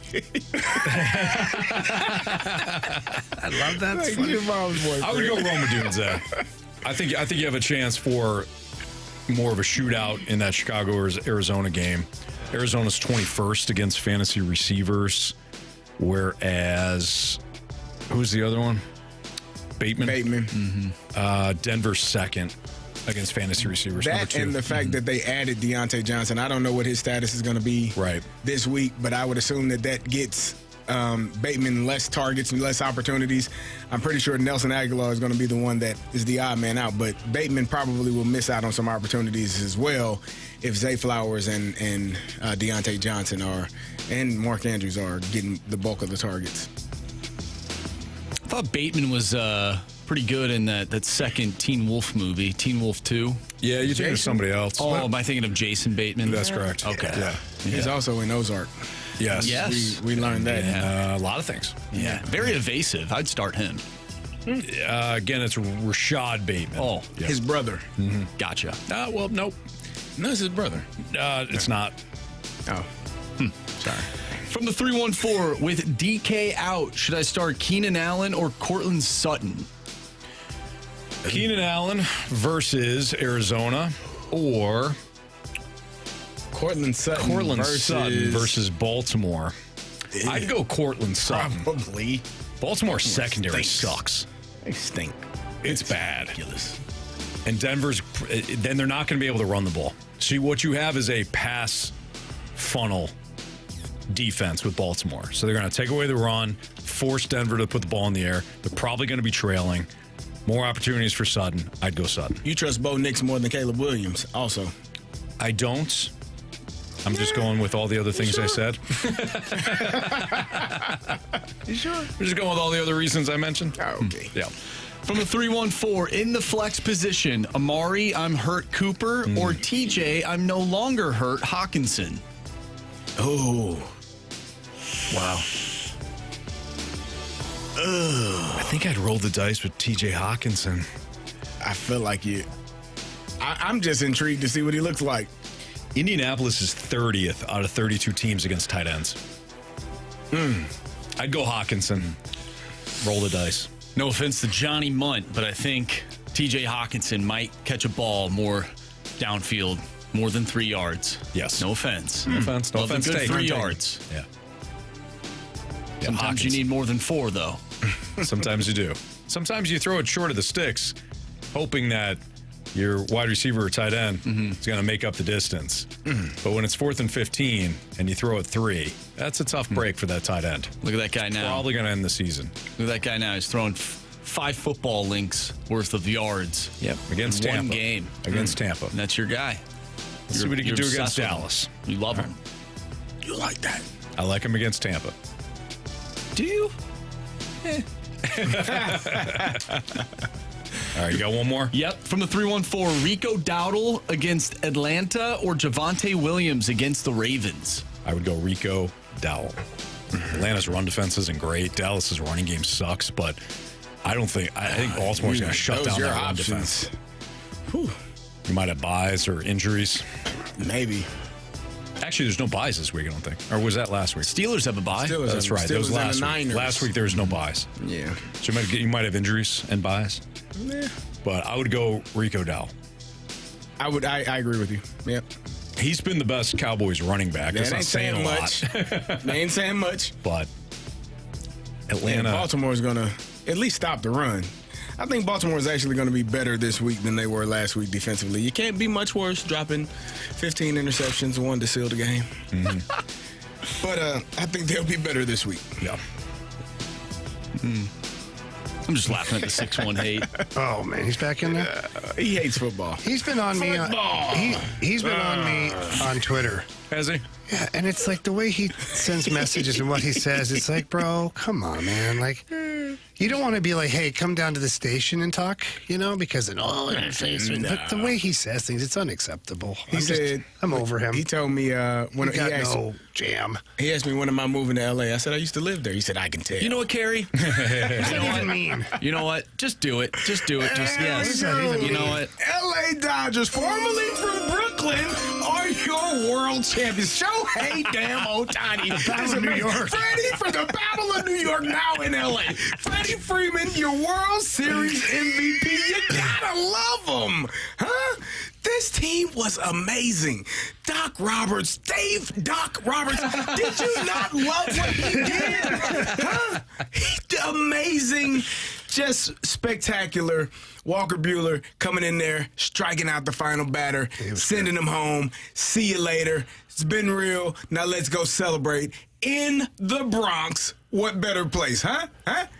Gonna be a parade here shortly for those seeing Dodger blue. Anthony, you see it.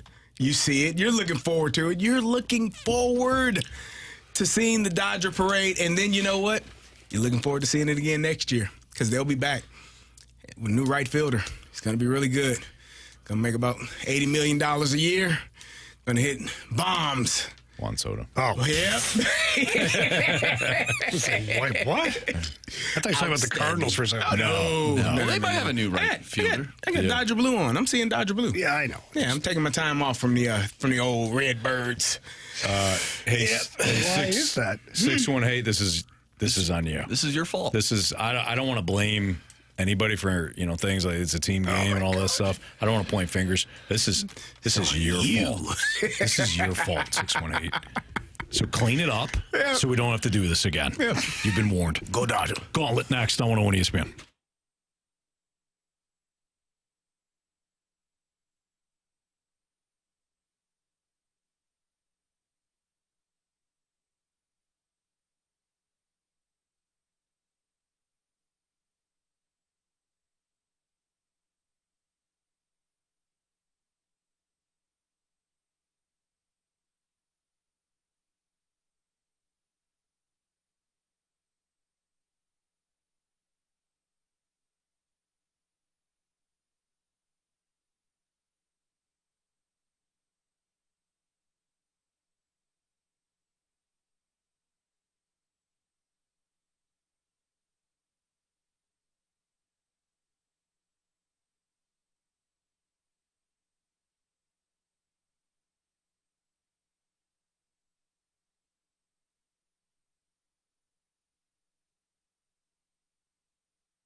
categories, one challenger.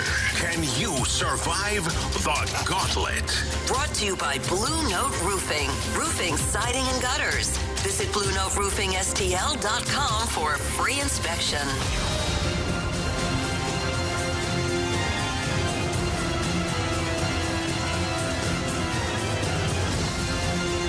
It's Fastlane on 101 ESPN. Carey Davis, Jamie Rivers, Anthony Stalter, Andrew Marsh, and we welcome in Alexis to the program. Alexis playing in the Gauntlet. What's up, Alexis?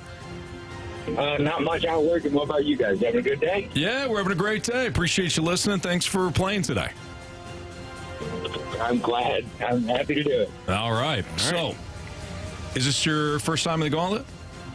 Yes, it is. All right. Welcome in. Would you like to take on Andrew Marsh, Carey Davis, Jamie Rivers, or me? Let's go with Jamie. All right. Jamie. No. It doesn't hit the same. You think it will, but it just doesn't. Yeah. All right. Yeah, no, that's Carey's thing.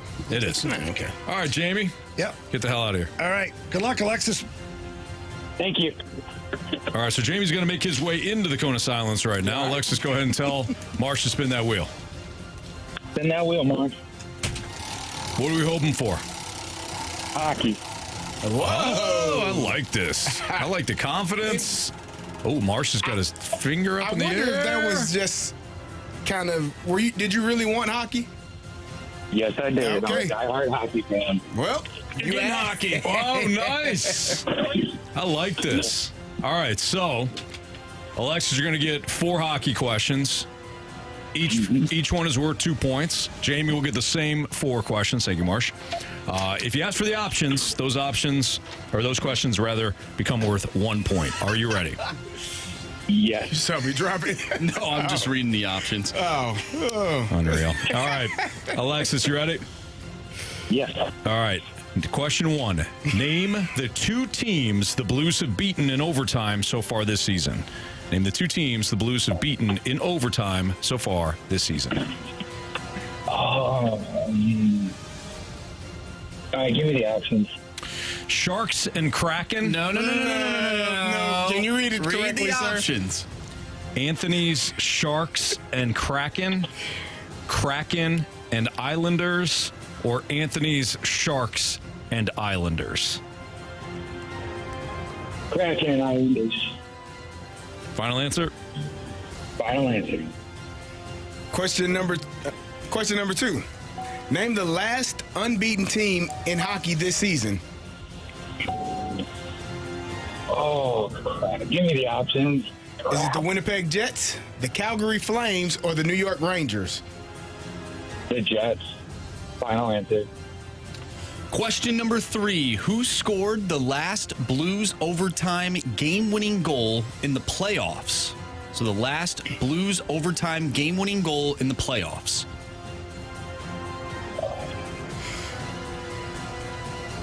Pat Maroon, final answer. Did you say Pat Maroon, final answer? Final answer. All right. And last question. The only overtime game in the 2019 Stanley Cup Finals was Game 2 when Carl Boom Gunnarsson scored for the Blues. Who had the primary assist on Boom Gunnarsson's overtime game-winning goal? Options. Ryan O'Reilly, Oscar Sundqvist, Alex Pietrangelo. Ryan O'Reilly, final answer. All right, let's bring back Jamie from the Cone of Silence. Alexis, how you feeling? Oh, not good at all, because I remember something else that answered it, too. All right, we'll see what Jamie has for us. She's taking a sweet-ass time. And there he is. Oh, Jamie is serious, too. Jamie's real serious. You all right, Jamie? That's good. Yeah, I'm good, thank all you. Right, good. Yeah, no, he's fine. Jamie, your category today is hockey. Okay. Hockey is your category. Are you ready? Yes. Yes. Pack a lunch. Okay. Question 1. Yeah. Name the 2 teams the Blues have beaten in overtime this season. Anthony San Jose Sharks And New York Islanders. Final answer. The options were Anthony Sharks and Kraken, Anthony Sharks and Islanders. You went Sharks and Islanders. I did. Question number 2. Name the last unbeaten team in hockey this season. Wait. They're not unbeaten anymore, though. Name the team that was the last. Name the last unbeaten team in hockey. Winnipeg Jets. Final answer. Question number 3. Who scored the last Blues overtime game-winning goal in the playoffs? Oh, that was Bosey, baby! Remember when Chief did that one? Tyler Bozak. Final answer. Jamie, the only overtime game in the 2019 Stanley Cup Finals was Game 2 when Carl Gunnarsson scored for the Blues. Who had the primary assist on Boom Boom Gunnarsson's overtime game-winning goal? Okay, so Petra was down in front of the net. It was a left-handed shot that passed it to him because it set him up perfect for a one-timer. But who was that left-handed shot is what you're asking. Yeah. I think Ryan O'Reilly was on the ice for that. I'll go. I'm not 100% sure on this. I feel like I've done good on the first 3, so I'm going to go for this anyways. I'm going to say Ryan O'Reilly. Final answer. All right. Ouch. Let's go over these. Name the 2 teams the Blues have beaten in overtime so far this season. We just heard Jamie said Anthony's, Sharks, and Islanders. Yes. Alexis, you went with Kraken and Islanders. Correct answer is Anthony Sharks and Islanders. Jamie with a 2-0 victory, or 2-0 lead. 2-0 lead. Oh, whoa. Over Alexis. A little bit of slip up there. Name the last unbeaten team in hockey this season. Alexis, you went with the Jets. Jamie, you went with the Jets. Correct answer is the Jets. The Jets. I was going to do right. the Jets, Jets. But right. Again, that's the New York. That's the New York football Jets. Winnipeg Hockey Jets. Yes. Yeah. Jamie did not need the options. Alexis did. Jamie with a 4-1 lead. Who scored the last Blues overtime game-winning goal in the playoffs? Alexis, no options. You went Pat Maroon. Jamie, no options. You went Tyler Bozak. Bosey, baby. Correct answer is It is Tyler Bozak. Jamie with a 6-1 lead over Alexis. The only overtime game in the 2019 Stanley Cup Finals was Game 2 when Carl Gunnarsson scored for the Blues, who had the primary assist on Boom Boom Gunnarsson's overtime game-winning goal.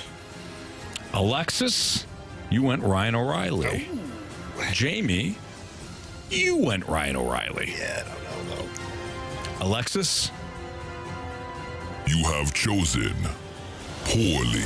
You lose. Not today. correct answer is It is Ryan O'Reilly. It's Ryan O'Reilly. Alexis, Jamie got you 8-2. You know what? You showed up. You showed up in prison. You went after the biggest, baddest guy.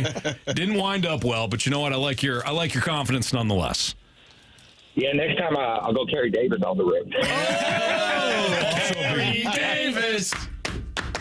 Alexis, you have yourself a great day, great weekend. Thanks for listening. Thanks for playing. Thanks, guys. Bye. Have a good one, Alexis.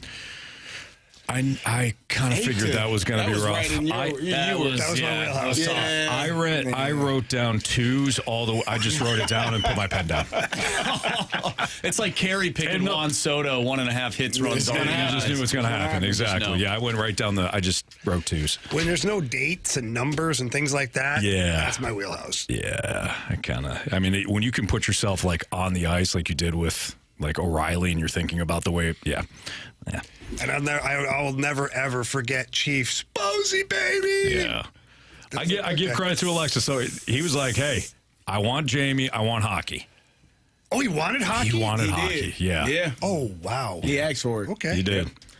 All right. That's okay. Well. That's all right. First time. Way to go, Jamie. As a fan, how do you know your team is progressing in a retool? Because it's difficult sometimes when the losses start to pile up. You're like, it's a retool. It's fine. No, you're ticked because your team's losing. So we'll have that conversation next on 101 ESPN.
We need a new crop for Bet the Board. So if you want to play Bet the Board and you haven't done so already, you could text in Bet the Board or bet to Air Comfort Service text line at 314-399-9646. We will draft for a new month.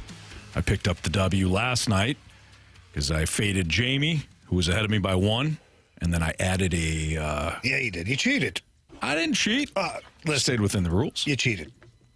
I stayed within the rules. Took advantage of someone who was out of town and had lost track of... Because I don't get each day you guys have the update. I never got an update. Yeah. So, quite honestly, that last month is under protest. I think we're okay. What? Congratulations. Carey, you told me to do that. I said hi as we were walking past each other to the restroom. That's not what I said, Jamie. I just said, hey. No, you said it earlier. Oh. You did. You said, listen, man, honestly, that should be under protest.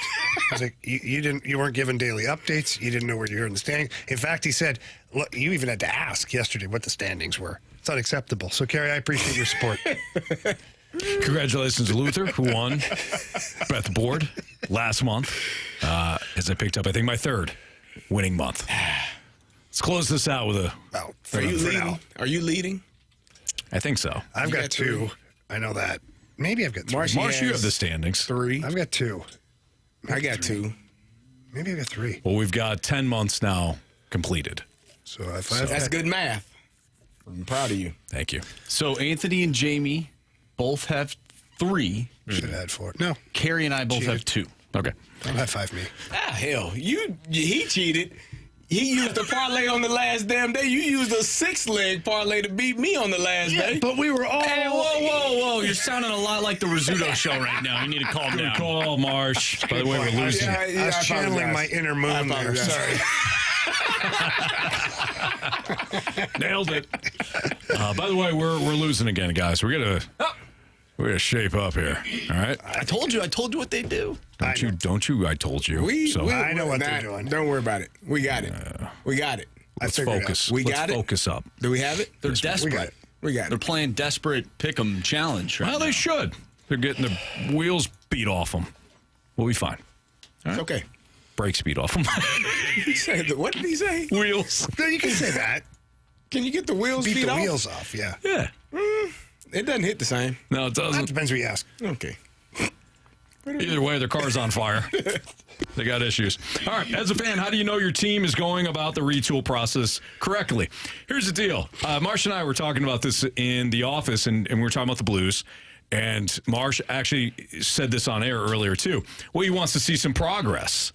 He wants to see some progress being made. Well, how do you determine progress or throughout the process if your team is losing? It's almost like going to the gym knowing that if you put in enough time and you eat right and you're consistent, you will see results.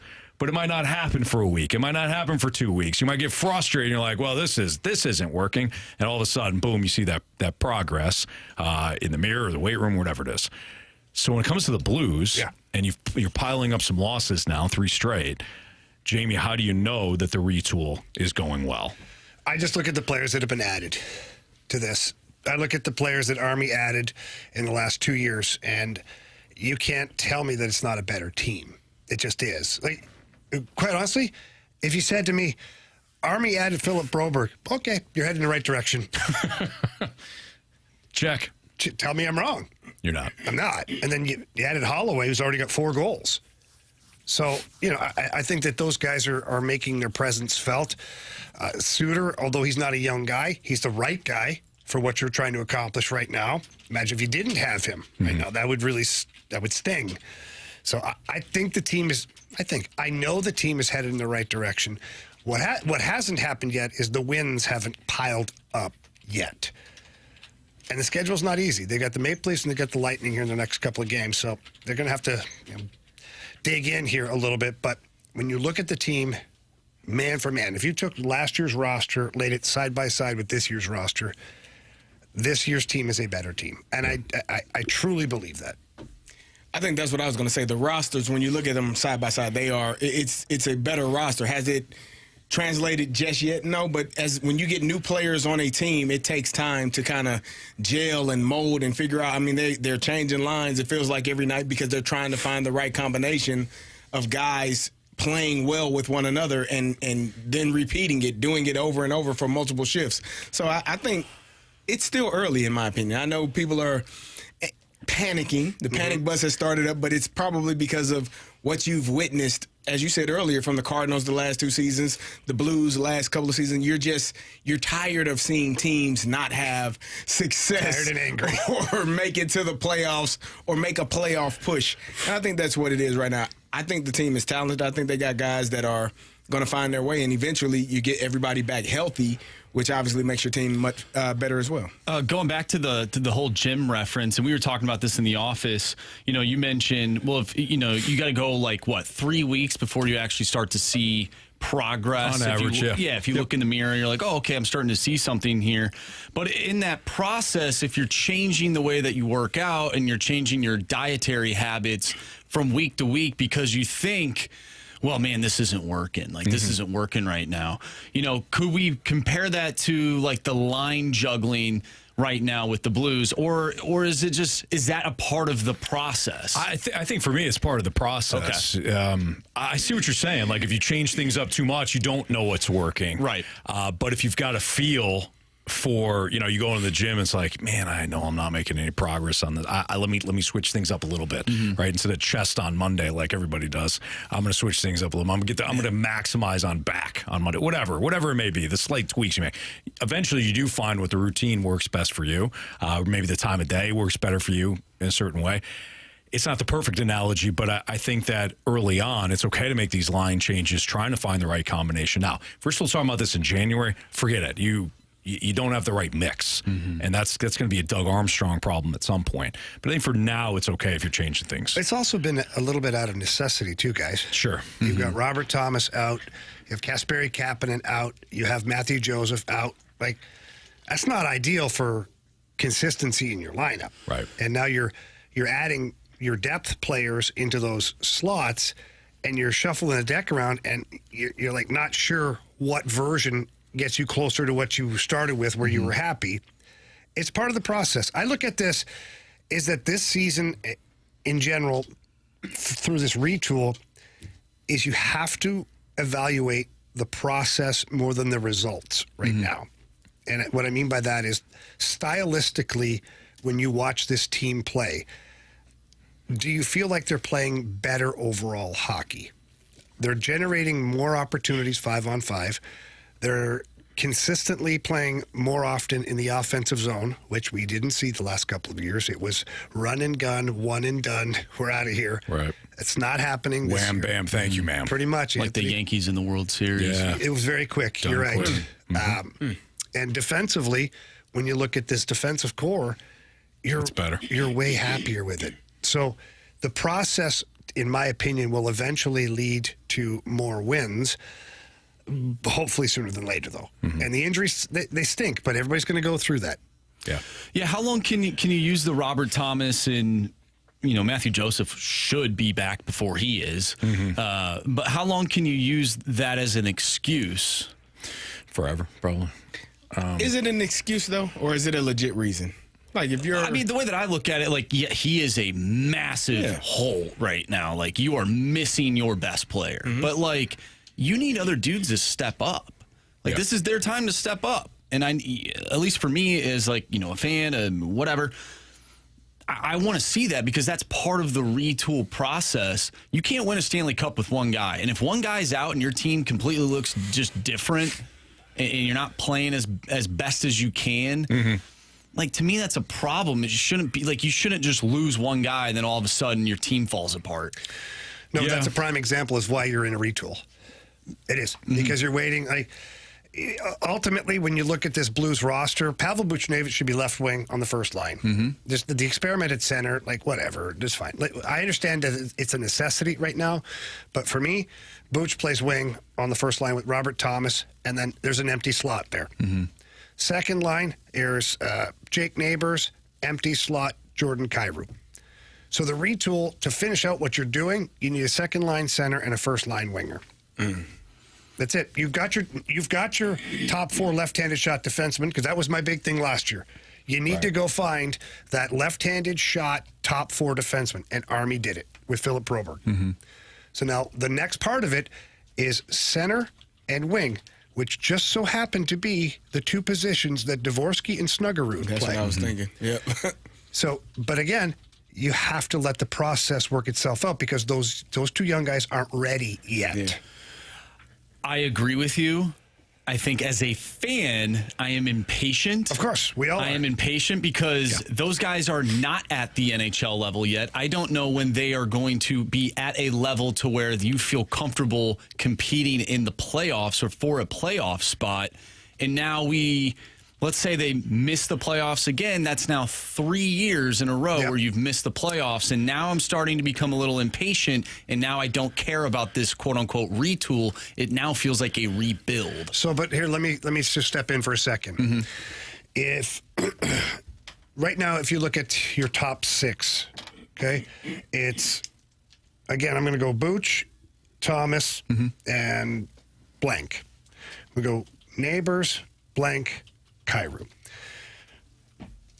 Those 4 players are still going to be here when Dvorsky and Snuggerud are ready for the NHL. They are. So immediately that top 6 is going to be better. Braden Shen probably still be here back part of his career or back part of his contract rather. So he's your third line center or third line winger. All the rest of the pieces, your bottom 6, quite honestly, it's not that big of a deal. You still have Holloway as well, too, who's playing. And maybe he's elevated himself to be that second-line center. Maybe he's at that point. What I'm saying is the pieces that you have in place currently are still going to be relevant pieces 2 years from now. So the retool might take longer than we want. We don't have to go into a rebuild. You kind of already have by going and getting Broberg and Holloway. Those are 2 first-round picks, but you didn't have to lose. You didn't have to be the worst team in the league to go pick up 2 first-round picks. Right. So, in my opinion, although it still stings at times to see the losses in some of the games where they're like inconsistent and things like that, you still have sped up this retool tremendously. And if Dvorsky by the end of this season is NHL ready, like, you have a really good top 9 at that point. And who knows where Snuggerud slots in when his season's over. So I think that the relevant pieces that will be in place 2 years from now are already here, which means the continuity will be great for this roster at that point. Jamie Rivers, Andrew Marsh, Carey Davis, Anthony Stalter. It's the Fast Lane on 101 ESPN. Part 1 of our 2-part Sports Six-Pack is next. 314-399-9646 is the Air Comfort Service tax line. If you got any questions for us, send them in now. Sports Six-Pack next.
101 ESPN Sports Center.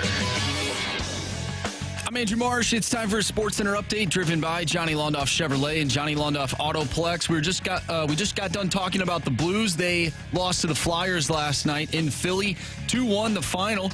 They'll take on the Toronto Maple Leafs tomorrow, and you can listen to that right here on 101 ESPN. Pregame starts at 5. Puck drop is at 6. If you missed any of our conversations today, including our Thursday night football thoughts as the Jets took down the Texans 21-13, head to the 101 ESPN website or check out that free 101 mobile app. Just head to the podcast page. You'll find all of our full shows there, and it's all brought to you by Dobbs Tire and Auto Centers. We have our Sports Six-Pack coming up next, so get your questions into the Air Comfort Service text line, 314-399-9646. Six-Pack coming up next. I'm Andrew Marsh, and this Sports Center update is driven by Johnny Londoff Chevrolet and Johnny Londoff Autoplex. See them at londoff.com. Chevy, together we drive. Are you kidding me?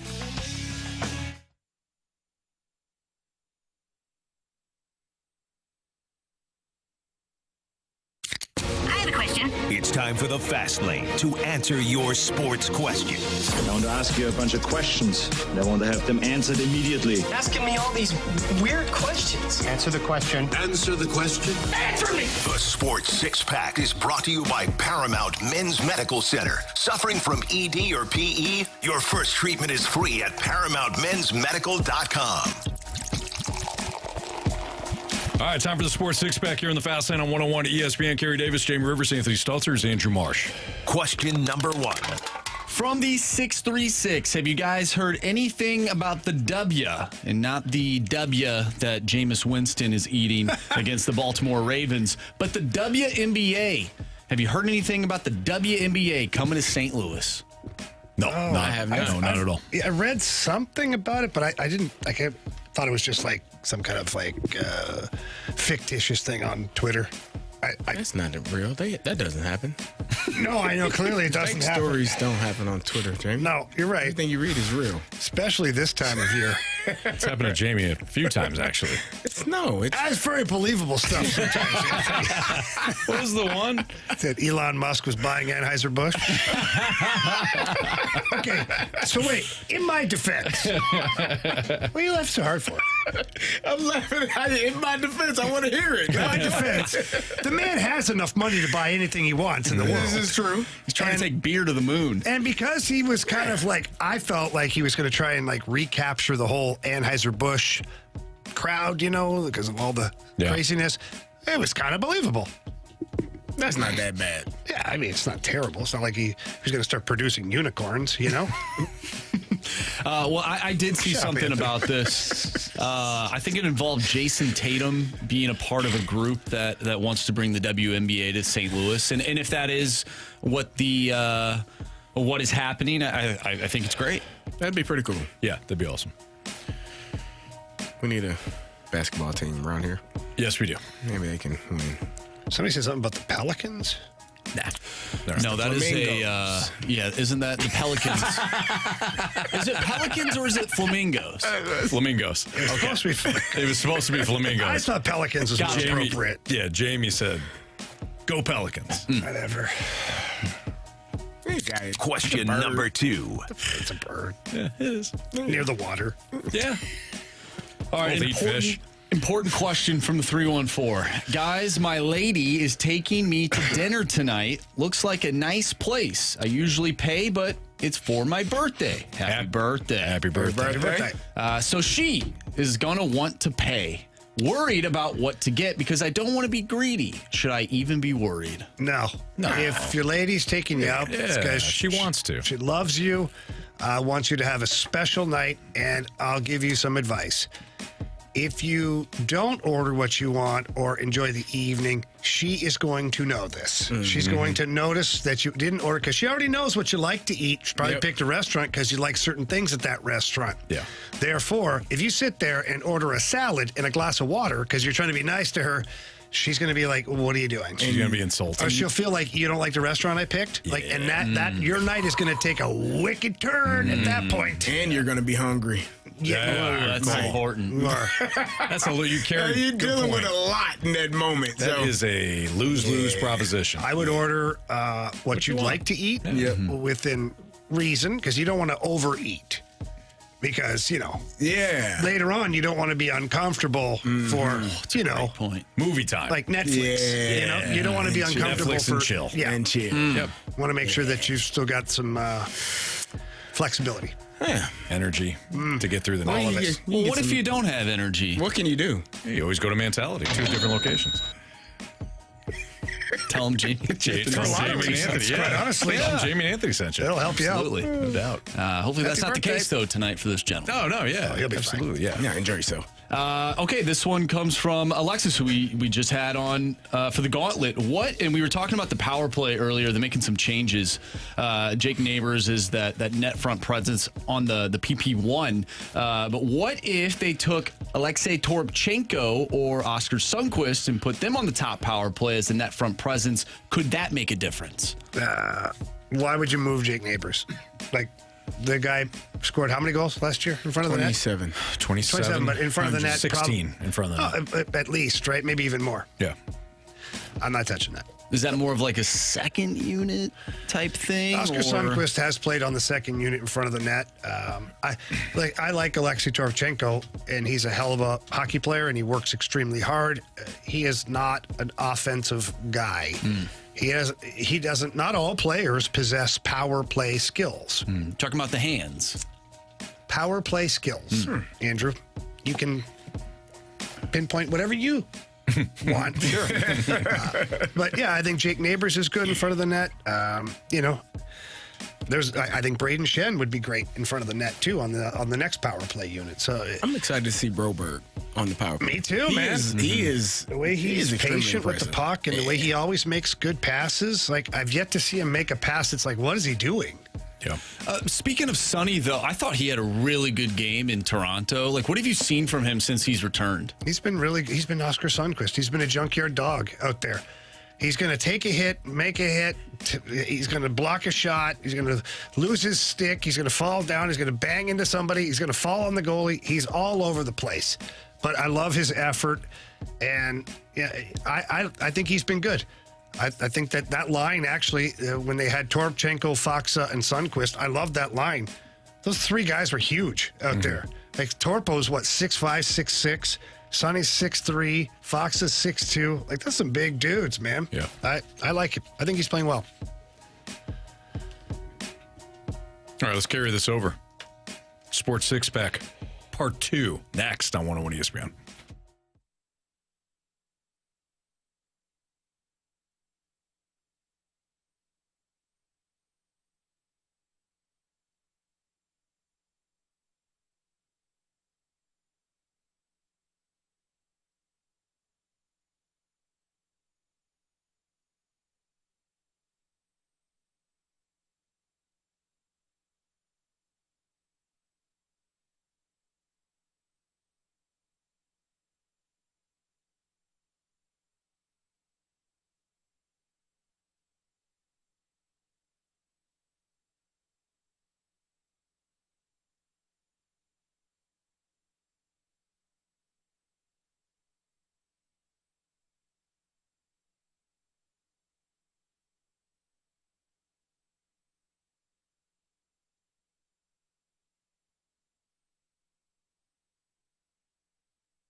It's time for the Fast Lane to answer your sports questions. I want to ask you a bunch of questions. I want to have them answered immediately. Asking me all these weird questions. Answer the question. Answer the question. Answer me! The Sports Six Pack is brought to you by Paramount Men's Medical Center. Suffering from ED or PE? Your first treatment is free at ParamountMen'sMedical.com.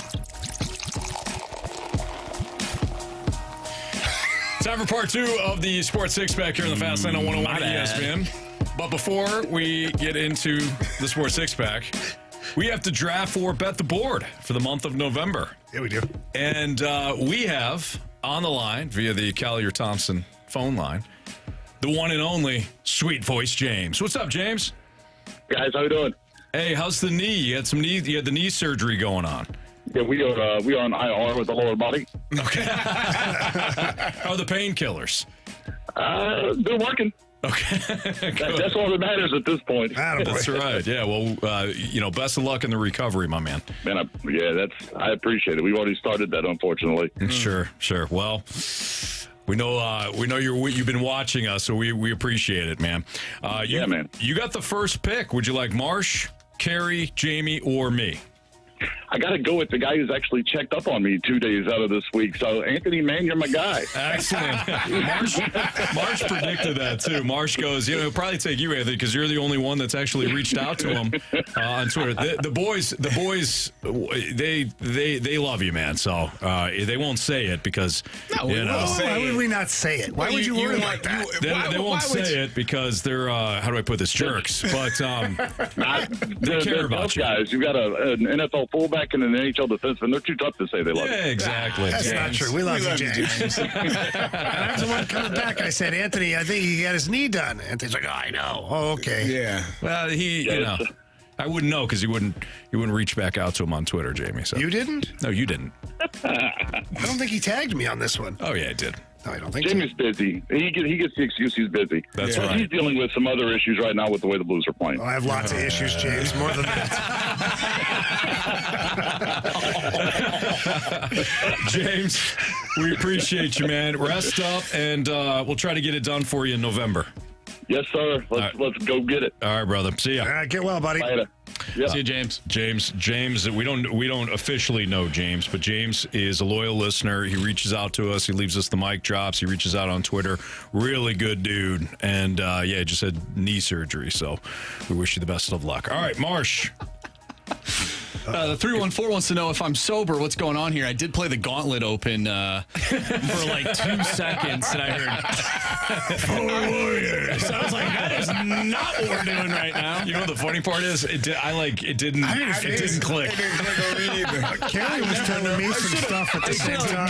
Playing, you'd be like, all right, who we got on the line now? It's James. Welcome to the Gauntlet. That's really funny. Go Carey ahead. was using an example of something. It wasn't my example, but it was an example.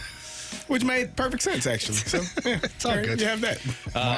Marsh has got the most important part of the show, which is don't put on the mics too quickly. Please, don't ever.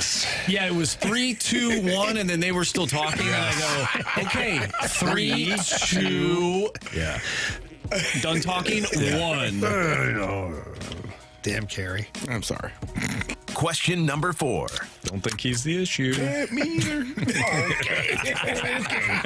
Back on the guy that just came back. All right, this is a tough question, or maybe it's not. From the 636, if you had to start a hockey team, would you choose Brett Hull or Al McInnes to start said team? Oh, Brett Hull. That's really not fair. Can I have them both? No, you got to pick one. I think if I'm just building a team, taking emotion out of it, I'd use Al McInnes. Because we all see that what a number one defenseman can do for your roster. You're looking around the league, the Victor Hedmans, the Drew Dowdys, the Brent Burns, the Alex Pietrangelo, like you name it, the number one defense, they make a difference on every team that they're on. And I'm not saying you find an 80-goal scorer just laying on the shelf somewhere else, but the way the league is now, if you can play solid defensively, you can still get wins.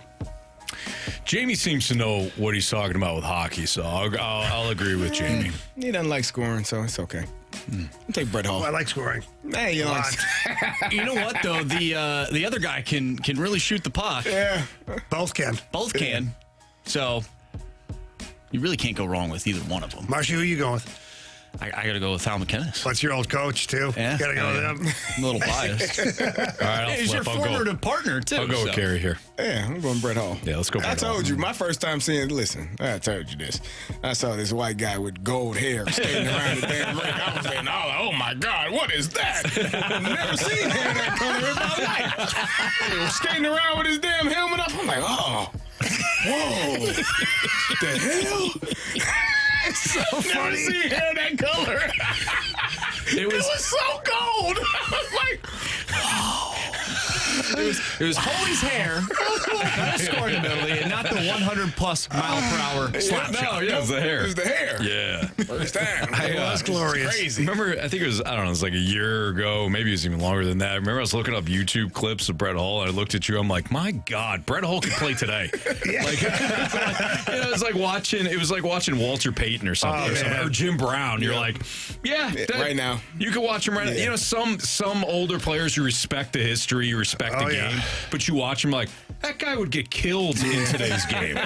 Jim Brown, Brett Hull, like, no, they'd still dominate. Yeah. Imagine Holly on the power play right now. Somewhere. He'd have 120. Oh, my God. Just pass me the puck. The guy was on top of you. I scored 400 like that. Okay. I'm open. He's the reason why Blues fans shout out, shoot! Because he actually would. Yep. That's great.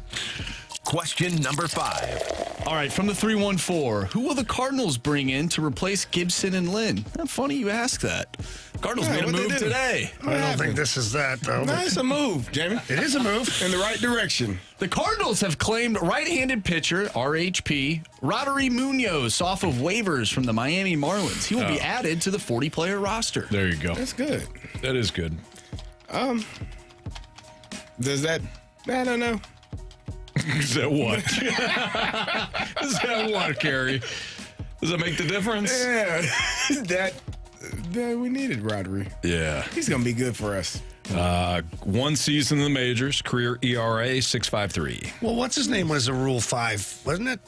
This isn't a Rule 5. This is just waivers? Yeah. Okay, never mind. He's a 25, 24-year-old. All I know is if you're not good enough to pitch for the Marlins, that's all I got. I think what they did, they said, thank you for giving us Sandy Alcantara. This is what we're going to give you in return. Yeah, that makes sense. Yeah. Yep. All right. Roddery Munoz. Is that Jairo Munoz's brother? Anthony Former Cardinal? Munoz's brother. Anthony. Yeah, Anthony Munoz's brother, the former great Cincinnati Bengals left tackle. Yeah, He's Hall of Famer. Yeah, he was good. Bengals. Question Bengals number Ring of Honor. 6. From Thanks Dad. Sure. Probably. I don't know. Should be. Should be. He's pretty good. I He's don't a know if they pretty have good a, Bengal. I don't know if they have a Ring of Honor. If they do, he's probably in it. Something else, but that's fine. Sure. Halloween was last night. Unfortunately, the Winter Soldier did not make an appearance, but I'm sure, Anthony, your children received some candy. And Thanks Dad wants to know, do you have a favorite candy? And have any of you convinced one of your kids that they don't like a candy so they'd give it to you? No, I just take it. Yeah. Same. Well, I'm fortunate. Well, that sounded horrible, what I'm about to say. My son is allergic to peanuts, so I'm fortunate in the fact that he does not eat peanut candy, and I get to eat all the M&Ms, peanut M&Ms, You and the love Snickers. I love peanut M&Ms and Snickers, and Reese's Pieces peanut butter cup. Yeah, it's good That's stuff. Good. Yeah. Killian's time. allergic to tree nuts. So, I didn't know they had them. No almonds. No. Yeah. Well, Jamie, they do. They do. Yeah. Yeah. We missed you, Jamie. What? I'm glad that you know now. It's the same as ones on a truck? Truck peanuts. Truck The nuts, ones Anthony. that swing back and forth Yeah, off the truck. There's just different versions. I like the homemade ones. How the did best. you get there off of tree nuts? It's pretty simple, actually. Just say it again. Tree nuts. Truck, tree, you know. Starts with a T. TR. Yeah. There you go. You know what? We're done here. All right. We're done. Those things are pretty funny to look at, though. Yeah, It's they can kind be. of weird. Yeah. Do you have a pair on yours? Oh, let me show you.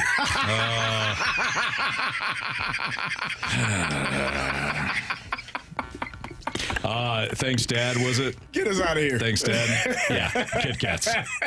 Big Kit Kat fan. All right, NFL Week 9. We get into the bigger matchups. Maybe. Depends on Jamie. It is the 5 o'clock hour. It's totally the 5 o'clock hour. Fastlane continues mercifully next on 101 ESPN.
Week 9 in the NFL started last night as the New York Football Jets had a nice second half.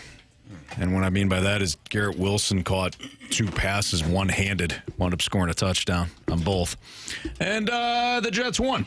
Yeah. So heading into Sunday's action, boys, if we're looking at these matchups, which team are you hoping to find out the most about in Week 9? So you look at the matchups, you say, you know what, that's an intriguing matchup because of this team. I'm looking forward to finding out about said team. Who are you highlighting, Carey? Well, initially I wanted to say the Baltimore Ravens after that loss last week, but I think I'm going to go with this is a game I think I will learn about the Buffalo Bills. That's where I was going to. Tua should be, back for his second week. He should be back in the mode of playing quarterback and finding his receivers, getting guys open. They should be a little bit more explosive offensively than they have been, obviously, when Tua was out, and last week included. I think this is a big challenge for the Bills. It's a divisional game. It's at home, but this is a team that is very, very powerful, very potent, that can score at will when they want to or when they need to in the Miami Dolphins. I'm interested to see what the Bills do this weekend. If they lose, they are who I thought they were. If they win, are you kind of hoping for that? Yeah, he is. He is. I kind of feel like he's totally hoping for that. I don't hope for people to lose, Anthony. I want Carey everybody hates to Bills win. Mafia. Nah, I don't. Nah, I want to jump on the table, a fire burning table. We should make a road trip. We should. We should. Totally. I feel like those are our people. Yeah. And we just body slam each other through tables. Yeah. I do want to do a road trip to Arrowhead with you guys. Well, let's get Tommy in on it. Well, Tommy, there's no Tommy way listens. There's no way we can't sell that trip. We'll bring Stewie with us. There you go. Yes. I think Stewie'd be fun. Oh, yeah. Stewie's great. He's awesome. He'll be helping people out on the bus. Well, you know what you should do? You should look at this refi option and that. That'd be great. Yeah. We should bring a doctor with us, too. Oh, yeah, that's a good call. I feel like we're going to. For IV, you definitely need an IV. For several things, Carey. Called Doc Roberts. Doc Roberts. Doc Roberts. Bring him too. Doc Roberts. There we go. Anyways, all right. So, Carey, I was going to the exact same game, but different team. Oh. Dolphins. Okay. Because they've been an absolute disaster for most of the season, sitting at 2-5 right now. What team are they? Are they the team, obviously quarterback issues, meaning injuries, and they didn't play well, and Tyreek has been somewhat irrelevant because of it. So what are the Dolphins? Now that Tua's back, if he can stay healthy, and hopefully he can, what does that look like against a team like the Bills, who are first in the division? So to your point, you'll find out what the Bills are if they lose to the Dolphins. My side of it is maybe you find out what the Dolphins are if they beat the Bills. So the point, I was looking at the point spread in this game, and it would indicate that Jordan Love is going to play. For me, it's the Packers, because I think the Lions are the best team in the NFC. And they're obviously that would also make them the top team in the NFC North. The Lions beat the Vikings a couple of weeks ago. Sorry, Marsh. But the Vikings also beat the Packers, and they whooped them pretty good until the second half, specifically the fourth quarter when Green Bay came roaring back. I think Green Bay's defense is legit, but it's young, and it will face its toughest test against the Lions. So I'm really looking forward to watching that game. It's a later game. Out of all the matchups in that window, I think that one's clearly the best. Well, it's the most fun to watch for sure. And I'm looking forward to seeing how you're at home. You're playing the best team in the NFC, in my opinion. How do you fare? So for me, it's the Green Bay Packers. Marsh, do you have one? I know you're busy over there with Bet the Board and stuff like that. I don't know. I would have went with the Texans, but I know they already played. And we kind of got that answer. I don't know if they're really a team. Know? Oh, yeah, we did. I got They're it. missing a couple of key pieces. I don't but care. so are the Blues, and we don't let them off the hook. Well, we haven't really let them off the hook, actually, Anthony. That's what I'm saying. We haven't let them off the hook. Yeah. We know who they are. Yeah, but the Blues also weren't 6-2 going into the last game. No, they were not. I'm just saying. What about the Falcons? Oh, gosh. Yeah, because they tend to let up after they win games. I don't know if they're a good team. World beaters now. Yeah, I don't know. Here we go. Every time. Anthony. Go ahead. The Falcons winning this week. Yeah, let me stand up for this. Here's the deal with this. Here's the deal with this. Falcons got no pass rush. That'll get them going. Falcons got no pass rush. Dak Prescott's going to throw all over these fools. He's going to throw all over Sunday. something. 450 yards probably. CeeDee Lamb, 10 to 12 catches, about 200 yards. Cowboys win 23-20. Cowboys going to win this game. There's no doubt about it. Falcons love to read their press clippings. Remember when they beat the Bucs the one time? This how? I observed them. He's the one sending the press clippings. I got people in the locker room there. They tell me what's going on. Oh, okay. Remember when they beat the Bucs on Thursday Night Football? What'd they do the next week? Oh, they're the greatest team ever. Yeah, they got smoked by Seattle. Okay. So they go to Tampa. Now they got the NFC South lead. What are they going to do? I'll lose to Dallas. You're going to lose to America's team, Carey. I hope not. No way in hell Atlanta wins that game. Cowboys win. All right. Moving on. Which team do you think gets exposed this weekend besides Atlanta? Would you stop? Who gets exposed this weekend? Exposed. Exposed. This weekend. Yes. Say. Exposed. I'm trying to find... I could say the Marshy's. I don't know. I won't. The Vikings? I won't say it. I said they I already won't. got exposed. I won't. By the way, we have Rick, Minnesota fan. He's ready for Bet the Board. All right. Well, why don't we go to Rick right now, shall we? I mean, yeah. Well, these guys are. He might have something to say about those Vikings. All right. Rick, welcome to the show. No, we lost Rick. Oh, He hung up because he didn't want to answer the hard questions. He said, I'm out of here. Rick panicked. Yep. All right, I got one. Seattle. I think Seattle gets exposed. Seattle is. Rams go up there, they're going to beat them. Seattle gets exposed as the average team that they are. I'm going to go with it, and I'm going to say it. Vikings. Wow. They playing Sunday night against the Colts. The Colts are going to expose them? I mean, if the Colts beat them, is that not being exposed? No, it totally is. But you think the Colts beat the Vikings? I think it's possible. You got no respect for Marsh's Vikings. None. Yeah, Joe Flacco. All right. That's what I'm saying. Joe Flacco is Joe Cool. Isn't that his name? All right. Who's this guy now? I don't know. He's a Dodger fan. He's a Colts fan. Anybody wearing blue? He hated Joe Flacco. I played for the Colts. Now he loves him. I played for the Colts. Now he loves Joe Flacco. Yeah. You know what? Joe Flacco Give doesn't me want your Ohio love. State over Penn State this upcoming week. That's not the. No. You said your piece. Ohio State getting the dub this week over Penn State. I agree with both of you, gentlemen. All right, there you go, Marsh. Yeah. All of a sudden, you're on the island, Carey. This is what happens. This is what happens. When you start talking crap. All right, do we have Rick back? So we're having a little phone issue with Rick, a little staticky. But Rick, I have been texting with him. He is picking me this week or this month. Okay, so I think you swayed the witness. You're over there. No, he's a Vikings fan. I already asked him. Hey, Rick, I'm a Vikings fan too. Pick me over here.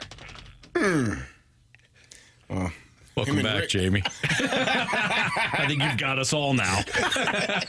He's taking a shot at everybody. He's taking a shot at everybody. He's back. Do you feel good? Yeah, I feel good. All right. All he texted in is, it's Rick. Skull, skull, skull. He's a Vikings fan. Yeah. And he said he wanted to pick me. All right, so Marsh is off the board, and so am I. So James took me, and Vikings fan took Marsh. Vikings fan Rick. Rich Hill he'll be here shortly. Yeah, promise to sign him. Yeah. All right, which quarterback will have the most focus come Sunday? Which one? Yeah, which one are you like circling this Sunday? You're like, man, I want to see this guy play. Could be Tua. Could be. That's a good one. That is a good one. I think Jordan Love. If he's healthy, he's playing. Hey, how do you do against the Lions in the biggest game to date? Dak Prescott, honestly. No, stop. 455 tutties. 455 tutties. No, he has to play. He has to play well. This team is not good.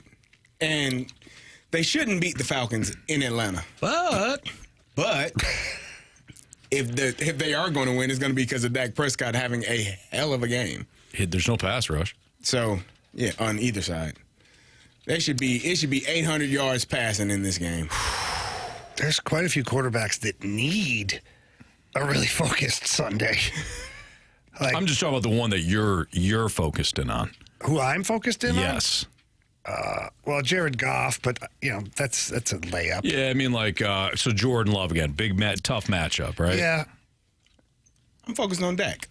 What he does against the Atlanta I'm always, Falcons. week to week, I've been focused on Jaden Daniels, and it's just because I just love watching this young kid play. I do. I think he's an awesome quarterback. I think it's fun to watch him play. All right.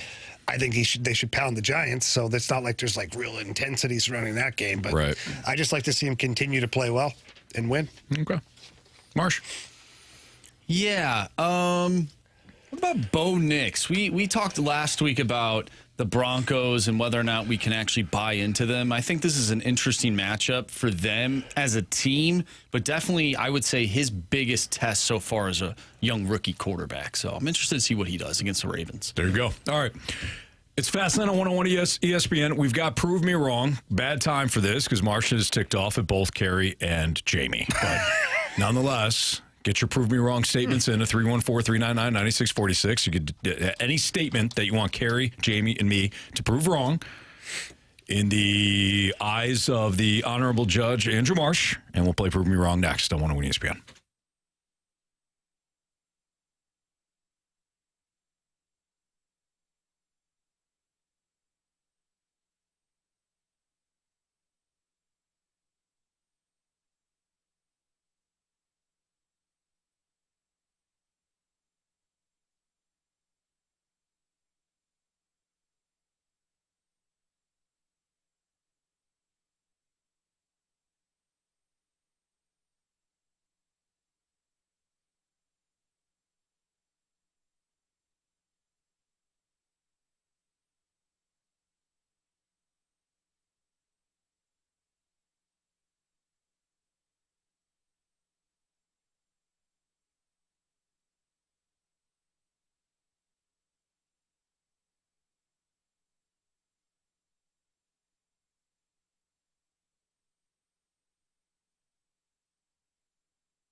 Prove me wrong, kids.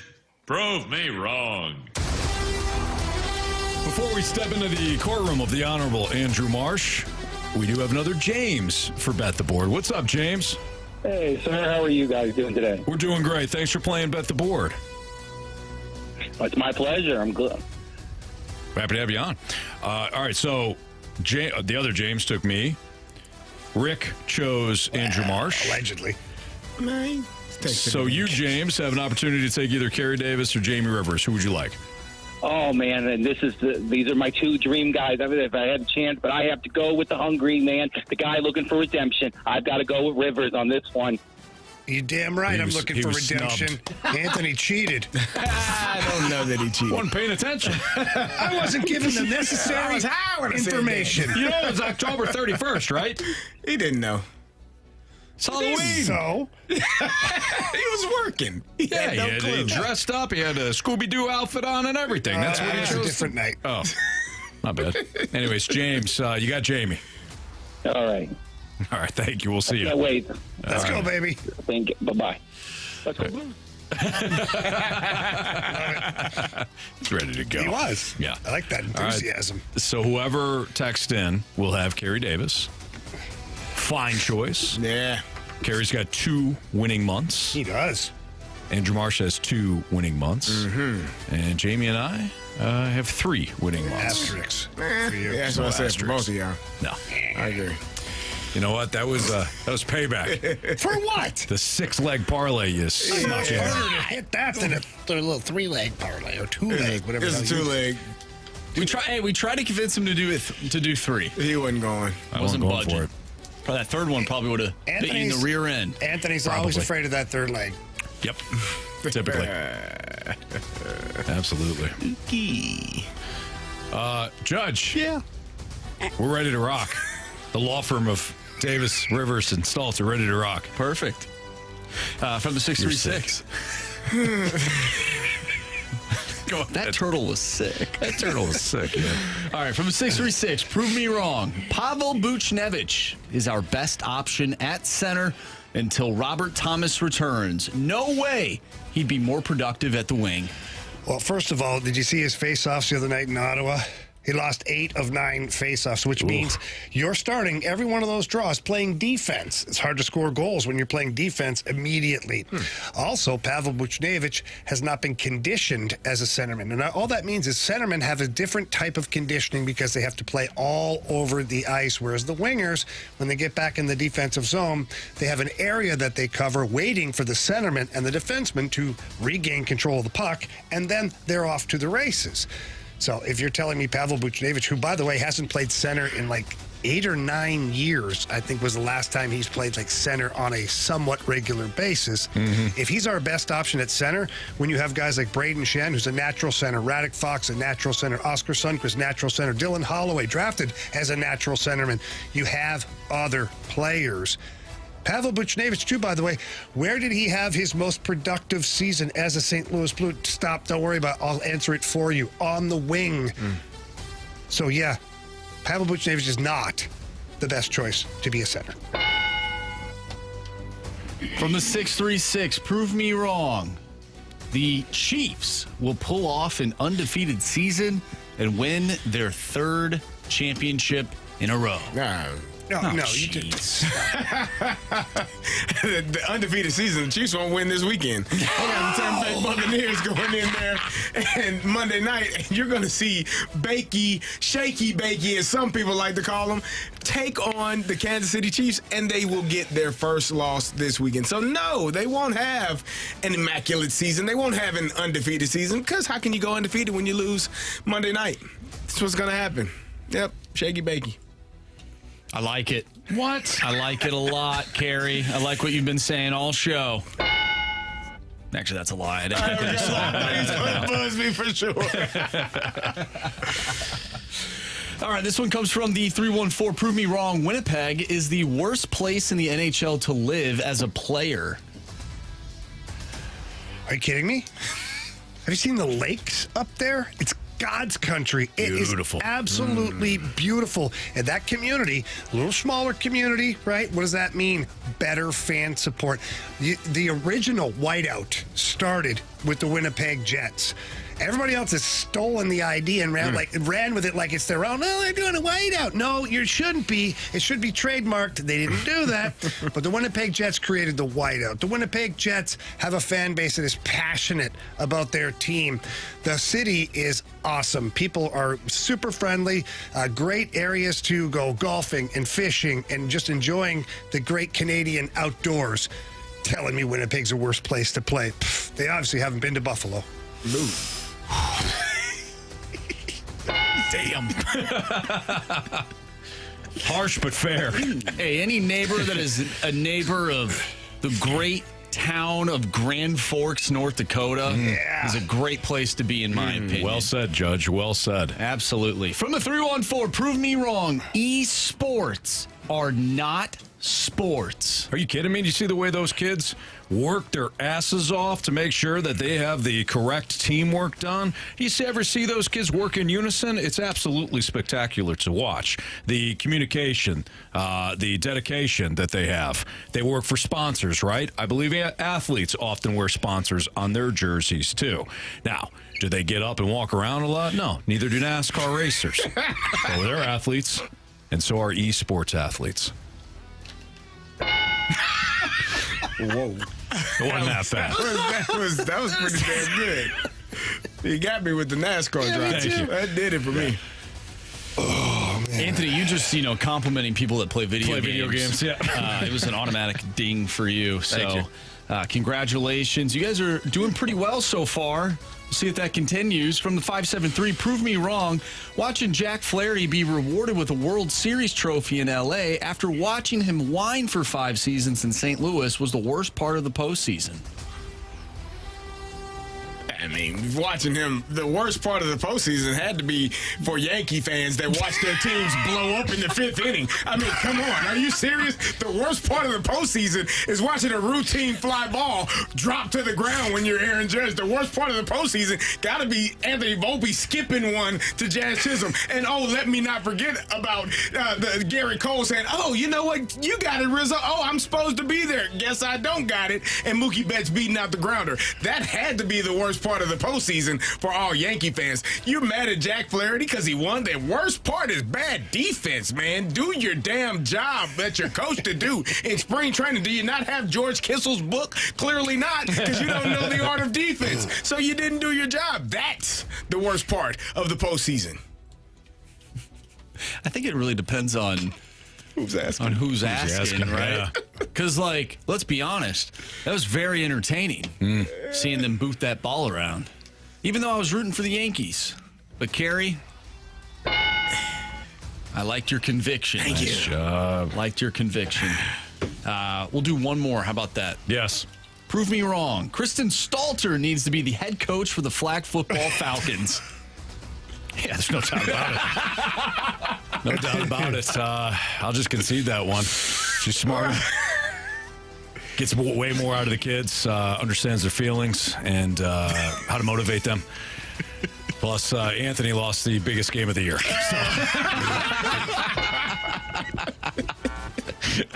So I'll just concede that one. All right, it's the Fast Lane on 101 ESPN. Appreciate you tuned in for Prove Me Wrong. We got biggest question of the day, which will be kind of a rundown of our predictions for Week 9 in the NFL.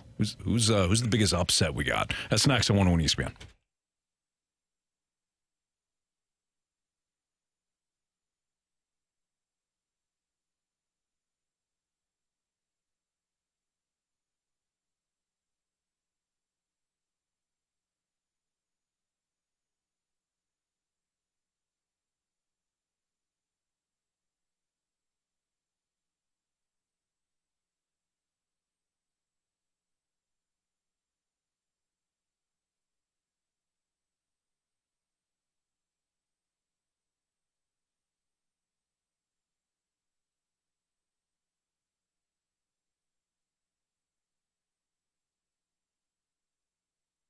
When it comes to Auto Centers Nissan Herculaneum, you know you're going to find the right vehicle for you because they have over 700 vehicles all in one location.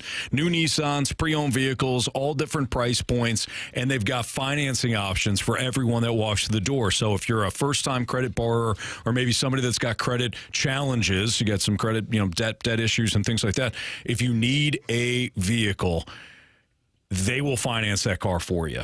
Auto Centers Nissan Herculaneum, they also have, for new Nissans, they've got the 30-day return promise. They're so confident that you'll love the car buying experience at their dealership that they give you 30 days to bring the vehicle back. And for any reason, if you need to bring it back, you want to bring it back, do so within the 30 days. They'll refund your money and they'll set you up with something else. They have the complimentary lifetime warranty and complimentary lifetime maintenance on new Nissans too. So when you head out to Herculaneum, tell them Stalter sent you. I do recommend checking them out online, too, because at autocentersnissan.com, you can peruse the vehicles right there, and then when you go in and take the test drives, you already know a couple of the vehicles that you're looking at. You'll love the experience. They take care of you from sale to service. It's Auto Centers Nissan Herculaneum. Tell them Stalter sent you.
ESPN Sports Center.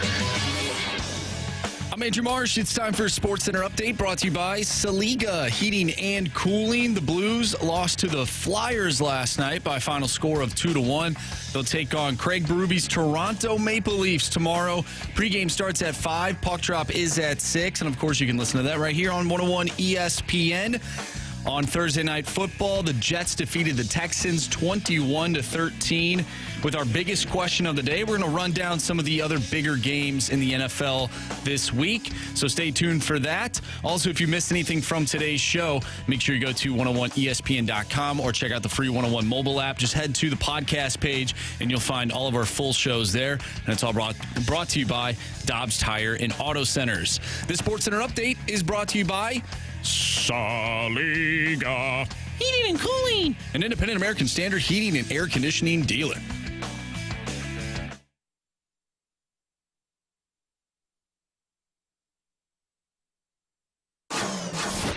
It's time for the Fast Lane's biggest question of the day.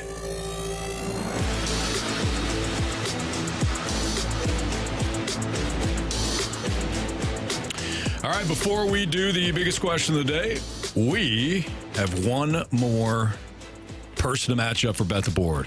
Jake from Safe Farm is with us right now. What's up, Jake? How's it going? Going well. You're going to be paired up with Carey for the month of November. All right, let's go, Carey. Let's go, Jake.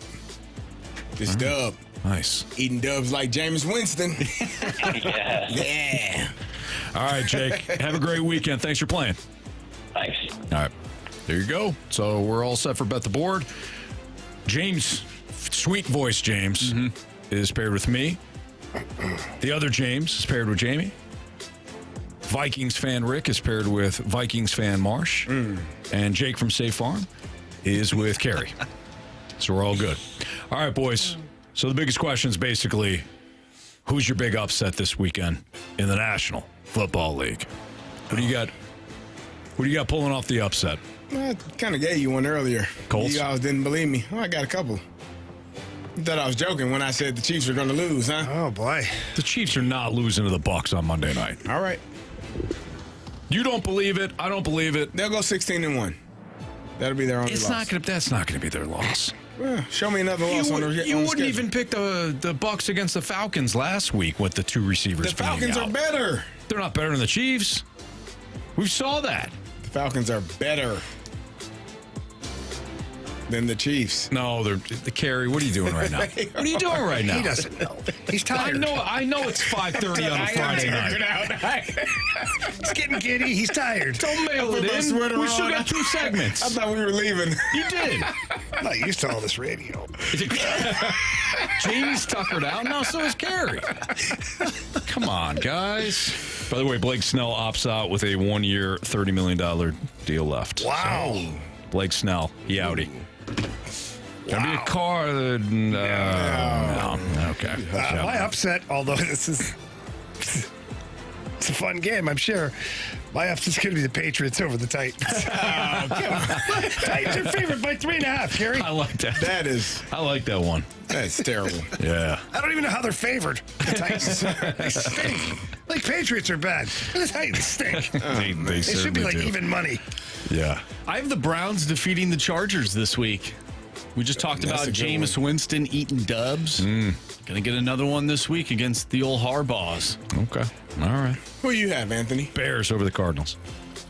That's only a point, but nonetheless, it's still a upset. So I got the Bears going to Arizona following their disastrous loss last week in Washington. I got the Bears upsetting the Cardinals. I do think the Colts are going to make that a good game in Minnesota. They might. I hate to say it, but I feel like Marsh's Vikings are. There's something wrong. Yeah. Like specifically in the second half. Oh, man. But I still believe in them, Marsh. And you know I have. I've believed in them since day one. I think that's the problem. That's not true. What do you mean that's the problem? You were complaining for a month and a half. So you bring that Falcons juju over to the Vikings. What the hell? Falcons are in first place. No one gave them a shot at the beginning of the season, and all of a sudden they start winning. Everyone wants to jump on the bandwagon, and now you jumped on it, and now you're jumping on. Hold on here. No. When these guys said Sam Darnold stunk, I said Sam Darnold's going to have a good year. No, you didn't. Yes, I did. Now, have I climbed on a bandwagon or two? Sure. Have I been thrown off several? Yes. Jamie threw me off the Lions one last year. Yeah, yes. Move it along. Head first. Chiefs didn't want me on the bandwagon. Move it along. It dragged me behind it. But you know what, Marsh? That hurts that you think that I just jumped on the Vikings bandwagon when they were winning. That's that's crap. That's a fast lane crap show right there. How about this? If the Vikings win this week, yeah, you can stay on the bandwagon. Listen, I don't want. No. I don't and if want they it lose, we're kicking you off. We're kicking you off the the ship. ship. Don't worry about it. Don't worry about it. I won't go on it. Oh, now he doesn't want to be there because you don't want him there. Thank you. All right, Sonny Gray, holding the baseball in your hand while you talk. This is a squishy ball. All right, where are we? Where are we? Okay. I got the Patriots over the Titans. We'll fly through these. Jamie, you already said the Patriots. Carey? Patriots Titans. Titans. Sound convincing. I don't know. Marsh? I have the Patriots. Chargers, Browns. Marsh, you said the Browns. Browns. I got the Chargers. And Browns. Famous Jameis should have lost last week. That's why he won't lose again. Yeah, Chargers. Washington, Giants. Washington. I'll say aye. Aye. Yes. Aye. We all have the Ravens, I'm assuming. We'll have the Bengals over the Raiders. We'll have the Saints over the Panthers. Derek Carr back. Yes. Okay. We all have the Cowboys over the Falcons. I'll say aye. No. I have the Falcons. Okay. Bills, Dolphins. I got the Bills. I got the Bills. I got the Bills. Carey's confident in all these picks. Bills. We all have the Eagles, I'm assuming, over the Jaguars. Yes. I said that I got the Bears over the Cardinals. Jamie, Bears, Cardinals. I got the Cardinals. I got the Cardinals as well. All right. I switched my pick. I'm going with the Cardinals. Okay. I got the Lions over the Packers. Yes. Aye. Aye. I'll say Yes. aye. Aye. I have the Rams in Seattle. Yes. I got Seattle. Rams as well. You got Seattle, Jamie? I got Seattle this one. And I was going to go with the Vikings, thinking about the Colts now because of Marsh's attitude. You know what? I win the Vikings. The Colts did a really good job the last primetime game, or just the last game in general that they played the Vikings. Really good game. That's when they blew a massive lead. Yeah, I believe it was 33-0, and they blew that game. I bet they did. Oh, now he's awake. He's been typing for half the segment. Now he's awake. The lead is what they blew. You stop. you stop. One letter. Yeah. Well, wait, he tried. One letter. He tried. Blew a massive lead. Yeah. One letter. One letter. You were close to. Massive leads? No, that's not the letter. You didn't change it. Don't worry about it. We'll tell you later. We'll play it back for you later. No need. All right, Chiefs, Bucks, Chiefs. Get a load of this guy. There you go. There you go. All right, I'm done with that. Every single one of you.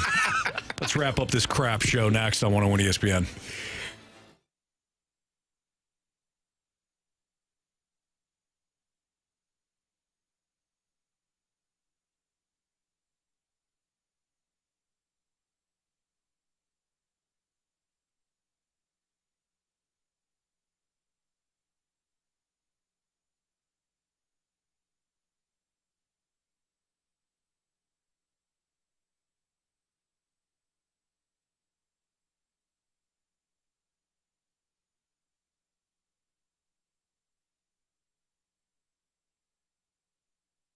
If you have any issues with your roof, give the Happy Roof Company a call. 314-665-3001. They should be your first call because if you give them a call, within 24 hours, they're going to have somebody to look at your issue, a technician to look at your issue. If you've got a leaky roof, an old roof, a damaged roof, ugly roof, call the Happy Roof Company. They've got superior high-end products, residential and commercial roofing. They got a 10-year labor warranty on all shingle roofs, and they don't chase storms. 100% of their market is in the St. Louis or surrounding areas. Their headquarters are right there in Sunset Hills. So they're not one of these companies that come in and out and look for, a storm to make money. No, they're going to be around. They get an A+ rating with the BBB, up-to-date product knowledge, over 50 years combined experience in roofing, siding, and gutters. And the Happy Roof Company, they've got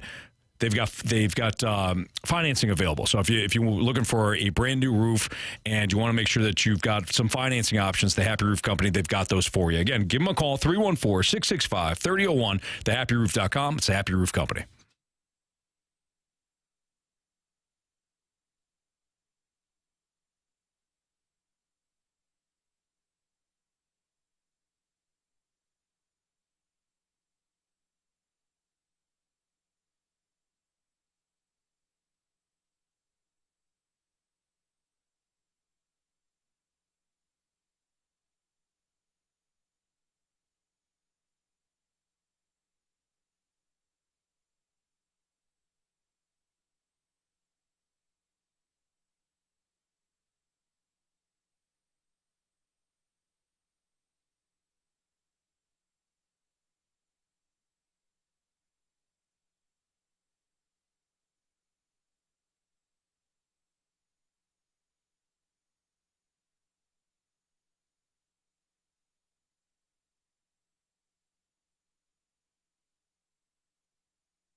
Miss anything from today's show, you can always download the podcast available at 101ESPN.com or on the Schaefer Door Company 101 ESPN mobile app. It's all brought to you by Dubs Tire and Auto Centers.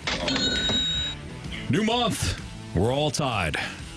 Goose eggs for Bet the Board. Are you ready? Ready. All right. I'm going to take the Ohio State Buckeyes, and I'm going to lay the 3 points tomorrow in Happy Valley. Penn State, bunch of frauds. That's who I'm taking. Jamie, you go Jamie, you're up. Yeah, the line moved. I don't know why.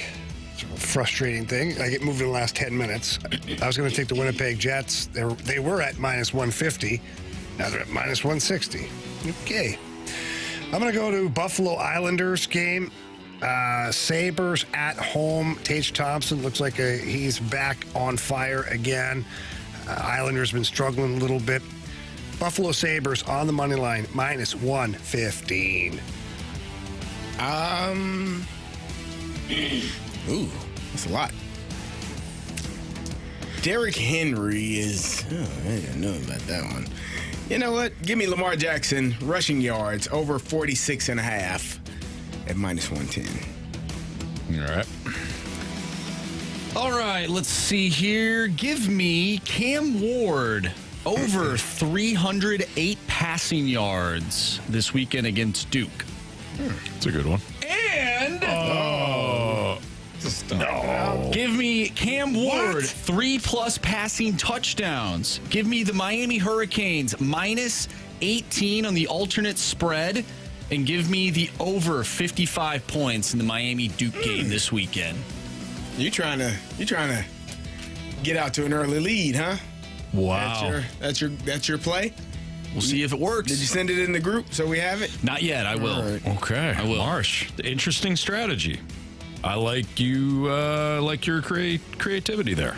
It's like trying to fake punt on the first drive in your own zone. You go on the old Dan Campbell. Yeah. Right. You know what? You know what? It didn't work out, but then it did. Yeah. You know? It's the long game that we're working with here. Okay. There you go. There's Bet the Board. What do we got for criticisms and compliments? All right. From the 314, Jamie, you are a national treasure. Oh, wow. I have never gotten that much enjoyment or entertainment from listening to a grown-ass man talk about nuts. Yes. Talking about tree nuts. the tree nuts. Tree nuts. Yeah, of course. Truck Peanuts. Truck nuts. What about D's? Those two. Yep. Yeah. You're welcome. Thank you, Jamie. Yeah.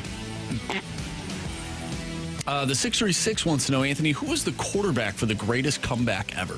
Matt Ryan. He was on the other side. Wrong team. He's on the other side. Oh yeah, Kirky football. Yeah. I think that's what you want to know. Wait, that's got to be terrible. Not only did Matt Ryan blow a 33-0 lead with the Colts, Yeah. he also did. He did it twice. First, he did it with your Falcons. Yeah. 28-3 in the Super Bowl. He was the losing quarterback in the greatest Super Bowl collapse as well as the greatest NFL regular season collapse both times. Wow. Guy had a hell of a career, but he'll be known for that. We'll leave it at that. What's that? I said we'll leave it at that. Yeah. From the 314, everyone have a great weekend. You too. Thanks for listening. From the 314, you guys are nasty. Yeah. Go enjoy the weekend, boys. Thank you. That's a really nice compliment. That is. Thank you. Gonna get nasty. Let's get nasty. From the 314, it's been another week of great show, guys. Somehow seems a little different this week. It's 5:30 and time for some sunshine up my butt. I mean, we're all over the place with that one. I don't know where that one I was going. respect it, though. It is a 5 Kind of where o'clock my hour. brain's at right now. Yeah. I'm all over the place. By the way, we tried Let's Get Spicy. It didn't work. Oh, it wasn't. It was didn't bad. feel. It didn't feel. Do you want me good to at pull all. it up for Jamie so he can hear it? It was. No, it was, I don't want to hear it. Now you should Pull it hear up, Marshy. I don't want to hear it. I want to see it. I mean, hear it. It was interesting. What day did we do that? Monday. I don't know. Was it Monday? I think we tried it Monday. We might have. Yeah, you weren't here. All right, give me a second. I'll find it. Yeah. Well, it didn't hit like how? Like we didn't like it, or the listeners Both. hated it? Both. Nobody liked it. Nobody liked it. I thought on the when we re-listened to it, it didn't sound as bad as I thought it was, or what other people thought it was. Yeah. Okay. It just didn't feel organic. No, at all. Really? Nah. Yeah, it didn't. Okay. It felt very forced, pushed. Like, man, you know. I didn't sleep well that night. Yeah. Okay. You don't want to. Well, when I listen to it, maybe I can figure out why it went wrong. You gotta. Maybe. It was kind of weird, Jamie. Not gonna lie. Carey said it. It just felt forced. Yeah. Let's get nasty. Just hits. It hits. And let's get spicy. Yeah. Let's get spicy. Man, it was like, was it how Anthony said it? Yeah, everything. Yeah, like, everything. Could be. Like, how did you say it? How did you say, let's get spicy? You'll hear it. I don't want to. I know what you're doing right now, and I don't like it. You're trying to get me to say it. I am trying to But Marsh is going to pull it out and pull it up. Okay. And he's going to pull it out for you. We're not sure if it was Monday. Was it Monday or was it Friday? Were you here Friday? It might have been Friday. I thought it was Monday, but... Nah, we wouldn't have remembered to do it on a Monday. It's a great call. That's a great not call. Over the weekend. I don't know what I'm just curious as to how Anthony said it and what the music was. Yeah. The music was great. I said, yeah, the music was great. It was me. But you said, let's get spicy. I said, let's get spicy. But it should have been more like maybe, let's get spicy. Nah, see, I don't think it matters. Yeah, I don't think it matters. Yeah. It's the word spicy. Guys, I respect your opinion. I'm just trying to figure it out. Yeah. We'll I was like, get it. let's get spicy. And everybody was like, it's not it. It's not it, The text line, the snake pit, they were like, I'm not feeling it. I basically just stared off into the studio here for an hour. Carey lost me for an hour after that. Yeah, it was rough. It's like the day when he had to leave out of here. Yeah. When he got sick. Yeah. That was then you not got good. sick. And then you got sick. Marcia disappeared. Yep. We had everything. By Sunday of that same weekend, I had 114 temp. Yes. That seems normal. Yes, nah. You got it, Marsh? Nope. Guys, I can't find it. Okay. It's probably a good thing. It's probably a good thing. It's into the ether. Well, now you guys have me completely Yeah, no, you don't want to hear it. Yeah, we'll find it one day. All right. Ready for our 3 stars of the day? Yeah. Yes. Our third star of the day goes to Matt Ryan. It sounds like he needs it. I think he did okay for himself. He's Yeah, fine. I think so too. He's got a red jacket on in the Yeah. Hall of Fame or Circle of Falcons Trust. Ring of Honor. Same night that There you Kirk go. Cousins broke his record. There you go. Second star goes to Doc Roberts. Tough Doc. Roberts. Doc. Otherwise known as Dave Roberts. Yeah. First star of the day goes to those truck nuts. Yeah, good call. Hey, everybody, have a great weekend. Thank you for listening. Thank you for watching. For Andrew Marsh, for Carey Davis, for Jamie Rivers, I'm Anthony Stalter. We will see you.